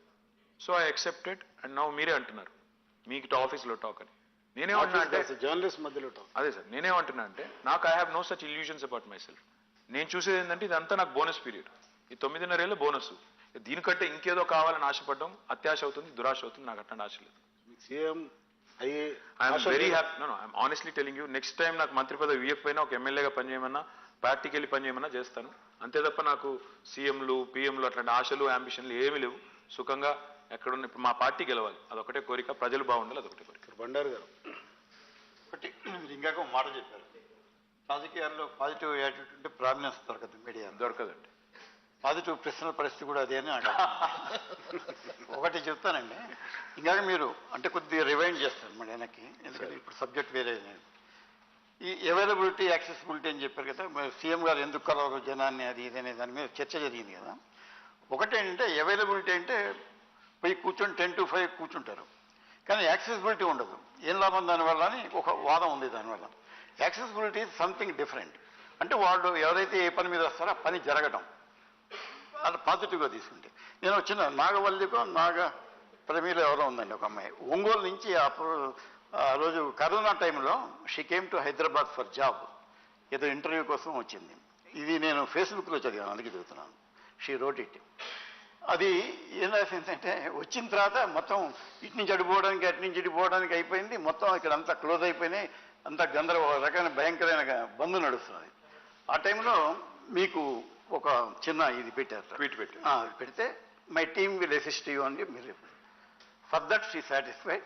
మళ్ళీ ఆమె మళ్ళీ వెనక్కి వెళ్ళిపోయింది, తర్వాత అంతా రాసింది. నేను చెప్పేది ఏంటంటే, గవర్నమెంట్ స్పందించే గుణం ఉంటే నన్ను కలిశాడా లేదా అన్నది ముఖ్యం కాదు అనేది నా ఉద్దేశం. కానీ ఎట్ ది సేమ్ టైం జనంలో, ఒక సాధారణ జనంలో ఏముందంటే, మామూలుగా ముఖ్యమంత్రి గారి దగ్గరికి పోయినాం, మంత్రి గారి దగ్గరికి పోయినాం, ఎమ్మెల్యే దగ్గరికి పోయినాం, కలెక్టర్ దగ్గరికి పోయినాం, ఒకసారి కలిస్తే సగం అసలు సమస్య పరిష్కారం కాకపోయినా సరే సంతృప్తిగా ఇంటికి వెళ్ళిపోతాడు. ఇది ఒక భారతీయుల్లో ఉన్నటువంటి సాధారణ సగటు జనంలో ఇది ఉందన్నమాట. అలా కాకుండా పని కావడం ఒకటే ముఖ్యం కాదు, పని అయినట్టుగా కనిపించేటట్టు కూడా కొంత చేయాలి, కొంత నాటకాలనండి ఇంకోటి. అదేమన్నా కాస్త తగ్గడం వల్ల ఈ రకమైన నెగిటివ్ ప్రచారం వచ్చింది. చేద్దాం సార్, మరి నెక్స్ట్ టైంలో పెట్టేద్దాం, ప్రజా దర్బార్ పెట్టేద్దాం. మీరు అన్నట్టు చేద్దాం, మాకేం ఇబ్బంది లేదు. ఎందుకంటే అల్టిమేట్గా మీరు అన్నది కరెక్ట్. పని అయిందా లేదా, అసలు డెలివరీ జరుగుతుందా సర్వీసెస్ అనేది ఒక పాయింట్. అయితే మీరు అన్నారు yes, to be fair is one thing, to appear to be fair is another thing. నేను పారదర్శకంగా ఉన్నాను, ఫెయిర్గా ఉన్నాను, నిజాయితీగా ఉన్నానని చెప్పుకోవడం ఎంత ముఖ్యం, ఉన్నట్టు కనబడటం కూడా ఎంత ముఖ్యం. ఇప్పుడు చాలా పార్టీలు ఏం చేస్తారు, టికెట్లు ఇచ్చేటప్పుడు 4 కమిటీలు వేస్తారు. ఫైనల్గా అధినేత డిజైన్ తీసుకుంటాడు, అందరికీ తెలుసు అది. బట్ అదొక ప్రాసెస్ చేస్తారు, చేసి ప్రజాస్వామికంగా కనబడే ఒక ప్రయత్నం. అల్టిమేట్గా మాత్రం జరిగేది మళ్ళీ ఏది జరగాలో అదే జరుగుతుంది. కానీ నేను అనేది ఏంటంటే, మీరు అన్నది కరెక్ట్ కూడాను. ఆ అహం ఏదైతే ఈగో సాటిస్ఫాక్షన్, కొద్దిగా ఈగో మసాజ్, నన్ను పట్టించుకున్నారు, నేను వెళ్ళినప్పుడు కలిశారు. కానీ ఇంకొకటి ఇందులో డేంజర్ కూడా ఉందండి. నేను చూసింది ఇప్పుడు నాకు 2-3 సార్లు ఎదురైంది అనుభవం. మీరు చెప్పే రోజులు కొద్దిగా వెనకాల రోజులు, ఇప్పుడు రోజులు ఎట్లా మారినాయంటే, అప్పుడప్పుడు వచ్చి దరఖాస్తు ఇచ్చారు, మళ్ళీ రెండోసారి కలిసామనుకోండి, మూడోసారి కలిసామనుకోండి, సార్ నీకు 3 సార్లు ఇచ్చినా సార్ ఇంక ఇల్లు లేదు సార్ అంటారు. 3 సార్లు ఇచ్చినా సార్ ఇప్పటికి. నేను అంటాను, సార్ 3 సార్లు కాదు బాబు, నువ్వు పని మనదనుకున్నప్పుడు, పని నాదనుకున్నప్పుడు 3 సార్లు ఇచ్చినా 4 సార్లు ఇచ్చినా మీరు కొద్దిగా వెయిట్ చేయాలి బ్రదర్. ఎందుకంటే అక్కడ బంతి భోజనం లాగా, బంతి భోజనంలో అన్నీ ఒకసారి రావు, ఒకటి తర్వాత ఒకరికి వస్తుంది. దయచేసి అర్థం. సో ఆ ఇంపేషన్స్ కూడా ఉందండి. మీరు అన్నట్టున్నారు కదా, ఒకసారి ఇస్తే సంతృప్తి పడి సగం పోతారు. నో, అట్లా లేదు. ఇంకా అక్కడక్కడ ఇంకా విచిత్రమైన అనుభవాలు. నాకు మొన్న ఒకసారి ఎక్కడో ఏదో ఊరికి పోతే ఒక లేడీ వచ్చి నన్ను గట్టిగా అడిగింది. ఏమన్నది, నాకు 3 ఆడపిల్లలు, నేను ఎట్లా బతకాలి అన్నది. నాకు అర్థం కాలే. అంటే నాకు ఒక నిమిషం అర్థం కాక నేను, మమ్మ నీకు పెన్షన్ అది వస్తుందా అది అని అడిగి, తర్వాత అడిగి నేను మెల్లిగా, నువ్వు అట్లా మీరు అంటే 3 ఆడపిల్లల్ని ఎట్లా బతకాలంటే మీరు దేశం కోసం కన్నారా, నా కోసం కన్నారా, ఎవరి కోసం అంటే నేను ఏమంటే ఆ impatience that you have to take care of me. ప్రభుత్వంలో ఉన్నావు కదా, నువ్వు చేసుకోవాలి, చేయాలి, నేను తప్పు పట్టను. But at the same time అది ఇంకా పెరుగుతుంది రోజు రోజుకి. అదృష్టం ఆ మాట అన్నప్పుడు కెమెరాలో వీటిలో ఉంటే నేను తెచ్చేవాడిని. ఇప్పుడు చెప్పాను కదా, ఇప్పుడు వస్తాను. Sriram, There's an old saying about power, and it is, if you do not have a place at the table, you are on the menu. You are either at the table or on the menu. And the point about why democracy is beautiful is it emotionally, psychologically gives everybody a sense of being at the table. Did you think by systemically believing in reducing the size of the table, you have created more people who just, for that sense of being on the table, have gone against you, irrespective of and oblivious to the logical benefits of your schemes? I don't know. I mean, I've never heard this before, but I'm glad you kind of brought in this euphemism, which is very interesting. Never heard of it before. But I don't subscribe to that at all. In fact, like I said, the ordinary common man of this state or any country for that matter focuses only on, in fact, in other parts of the world, you see prime ministers and ministers traveling very casually in subways, etc., etc. People don't care as much because those are evolved democracies, much more mature democracies, because they don't care whether this guy is traveling or, trying to do something, positioning, politicking, whatever. ఎందుకంటే అంత సీరియస్గా అక్కడ తీసుకోరు. ఇక్కడికి వచ్చేసరికి ఏంటంటే ఒక మంత్రినో, ముఖ్యమంత్రినో, ఒక ఎమ్మెల్యేనో కలవడమే ఒక గొప్ప విషయం అనుకునే స్థాయికి వచ్చింది. I think that will change as we decentralize more, as we make things happen in a much more efficient manner, rather than, getting fixated over who gets a seat at the table or who becomes a part of the menu, I guess. But it's a great line, one line. Sir. 2 ప్రశ్నలు sir. ఒకటి, ఈ 5 ఏళ్ళు 10 ఏళ్ళు మీకు బాగా అత్యంత సంతృప్తినిచ్చిన ఒక అంశం ఒకటి సార్. 2, జర్నలిస్టులకు సంబంధించి కాంగ్రెస్ పార్టీ రకరకాల హామీలు ఇచ్చింది సార్. ఏ వర్గంలో అయితే విపరీతమైన పూర్నెస్ ఉందంటే జర్నలిస్టులే. మొన్న మా కవాడిగూడ రిపోర్టర్ 30 ఏళ్ళ నుంచి పనిచేస్తున్నాడు. 2 years బాగా ఇబ్బంది పడి ఆర్థిక సమస్యలు రకరకాల ఊరేసుకున్నాడు. మీ మేనిఫెస్టో చూస్తే జర్నలిస్టులకి దాదాపు ఏమీ లేవు.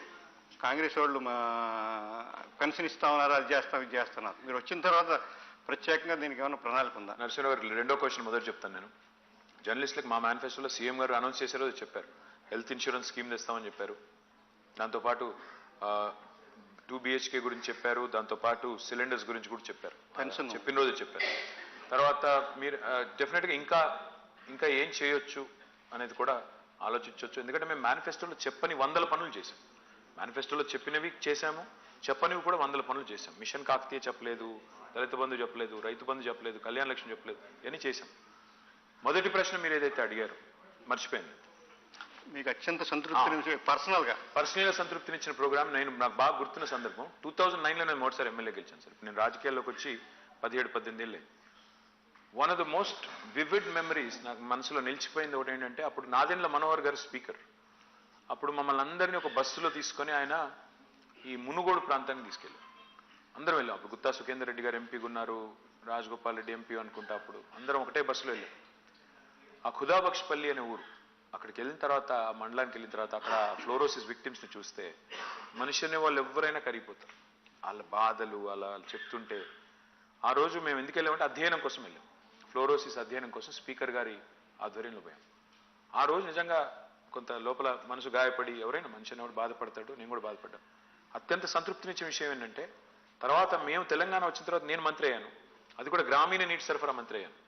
మా సీఎం గారు అడిగారు ఎక్కడ పెట్టాలి పైలాన్, నేను చెప్పాను మునుగోడులోనే పెట్టాలి అని చెప్పి చౌటుప్పల్లో నేను దగ్గరుండి ఆ పైలాన్ను సీఎం గారితో ఆవిష్కరించి అక్కడ నీళ్ళు ఇచ్చినప్పుడు I think that's the best feeling. అంటే పవర్ అనే దాన్ని నువ్వు మంచి కోసం వాడగలిగే శక్తి ఉన్నప్పుడు, ఆ అవకాశం వచ్చినప్పుడు you are thankful, eternally grateful and it truly delights. Amshala Swamy అని తమ్ముడు ఆయన ఇంటికి పోయాను, ఇల్లు కట్టించాను, ఇంటికి పోయాను. ఆయన ఇంట్లో భోజనం చేస్తుంటే ఆ పిల్లోడు కళ్ళల్లో ఆనందం, అది మీరు ఎన్ని కోట్లు పెట్టినా ఆనందం మీరు కొనలేరు, అంత చిన్న విషయం. అదే స్వామిని తీసుకెళ్లి ప్రధానమంత్రి వాజ్పేయి టేబుల్ మీద పడుకోబెట్టారు. అదే స్వామి ఇవాళ ఇంట్లో ఆయన నీళ్లు ఆయన ఇంటి ముందు వస్తున్నాయి. ఆ ఆనందం ఫ్లోరోసిస్ నిర్మూలన జరిగిన తర్వాత అది that is the best in the last 9.5 years. So I think so time is running out. We'll have last 2 questions. Yeah, sure. Yeah, so my simple question, what will you be doing on December 1st and 2nd? Last time పోటీ చేసినప్పుడు 84లో in Allahabad against H.N. Bahuguna అనుకుంటారు, the very senior politician. Someone went and asked him, sir మీరు ఓడిపోతే ఎట్లా, సమస్య లేదు ఓడిపోయేదన్న, ఒకవేళ ఓడిపోతే in case like was said, ఒకవేళ ఓడిపోతే సమస్య లేదన్నారు, but ultimately lost. So politics లో ఎనీథింగ్ ఇస్ పాసిబుల్. పాలిటిక్స్ లో anything is possible, I don't dispute that at all. జీవితంలో కూడా anything is possible, I don't dispute that at all. But KCR has this uncanny habit of scripting history. Impossible అన్నారు తెలంగాణ, తెచ్చారు ఆయన. Impossible అన్నారు కాళేశ్వరం, కట్టారు ఆయన. Impossible అన్నారు డ్రింకింగ్ వాటర్, చేశారు. ఇంపాసిబుల్ అంటున్నారు హ్యాట్రిక్ సౌత్ ఇండియాలో, కొట్టి చూపెడతాం. 3rd December, wait and watch. Okay, రైతు బంధుకి ఇప్పుడే ఎలక్షన్ కమిషన్ అనుమతి ఇచ్చిందంట, మొత్తం అందరికి ఇమీడియట్ గా అకౌంట్ లో అమౌంట్ వేస్తున్నారా? Which is good, because PM Kisan already ఇచ్చారు, పిఎం కిసాన్ వేశారు. ఇది కూడా చేస్తే మంచిదే. I think we should welcome it. ఇంకా ఉద్యోగుల డిఏల గురించి కూడా రాశాం, అది కూడా ఇవ్వమని చెప్పండి మీరు, కొద్దిగా ఏమైనా మీకు సిఫారసు చేయండి మాకోసం. ఉద్యోగుల డిఏలు కూడా ఆపారు, అది కూడా ఇచ్చేస్తే అది కూడా మంచిగా జరుగుతుంది. అది రెగ్యులర్ గా జరిగేటి ఇవన్నీ. I think that should not be disturb because of elections. Okay sir, కానీ మీరు చాలా నాన్ స్పైసీగా నడిపారని అందరూ అనుకుంటున్నారు. So as we end this session, because we are very serious, అంటే sir we are very senior and serious journalists, so we don't want to be next time have some non serious people so that yeah, okay sir. So as we end this session, thank you. This is one small final question to Mr. KTR. Like ప్రతి తెలంగాణలో ప్రతి father కొడుకు ఎంత పెద్దగానే కూడా father దగ్గరకు వచ్చి భయపడతాడు. So are you also a typical Telangana? Absolutely. I can't. You still fear your father? అసలు లెఫ్ట్ సైడ్ అక్కడ అసెంబ్లీలో సీఎం గారు కూర్చుంటే నేను అక్కడ చూడను కూడా చూడు. I operate with blinders, I speak like that. So yes. So he's a good Telangana son. Yes, I am a good Indian son. Good Indian son. It applies to all of us. So sir, thank you very much, and we won't be able to take questions from the audience because thank you sir, KTR garu. Thank you sir. Press Club organize చేసిన ఈ programme కి వచ్చినందుకు, and I think we got a lot of people got answers, what you have done in the last 10 years, perhaps what you would like to, your party would like to do if voted to power in the next 5 to 10 years. And that's the reason actually the idea of this dialogue was way forward for next decade, because last 10 years is done and dusted. Nobody will recall what you have done. So people are looking at the future, and we hope and we wish on behalf of the Press Club all the best to your party. అదే అండి, done and dusted అంటే taking it for granted. So on behalf of Press Club Hyderabad, Thank you. on behalf of Press Club Hyderabad, we would like to thank the minister and Appreciate it. and also the senior editors who have come here, and on behalf of them, on behalf of journalists, we would like to wish you all the best, sir. Thank you, sir. And on record, we can't say that you should come back because politics is dynamic. You said it on it. No, we can't. It's not there that, and so finally, and we wish you all the best from the journalistic fraternity. Thank you, sir. Thank you so much. Thank you very Appreciate it. much. Thank you. Thank you, sir. Thank you, Srinivas Garu. Yeah. So a group photo, yeah.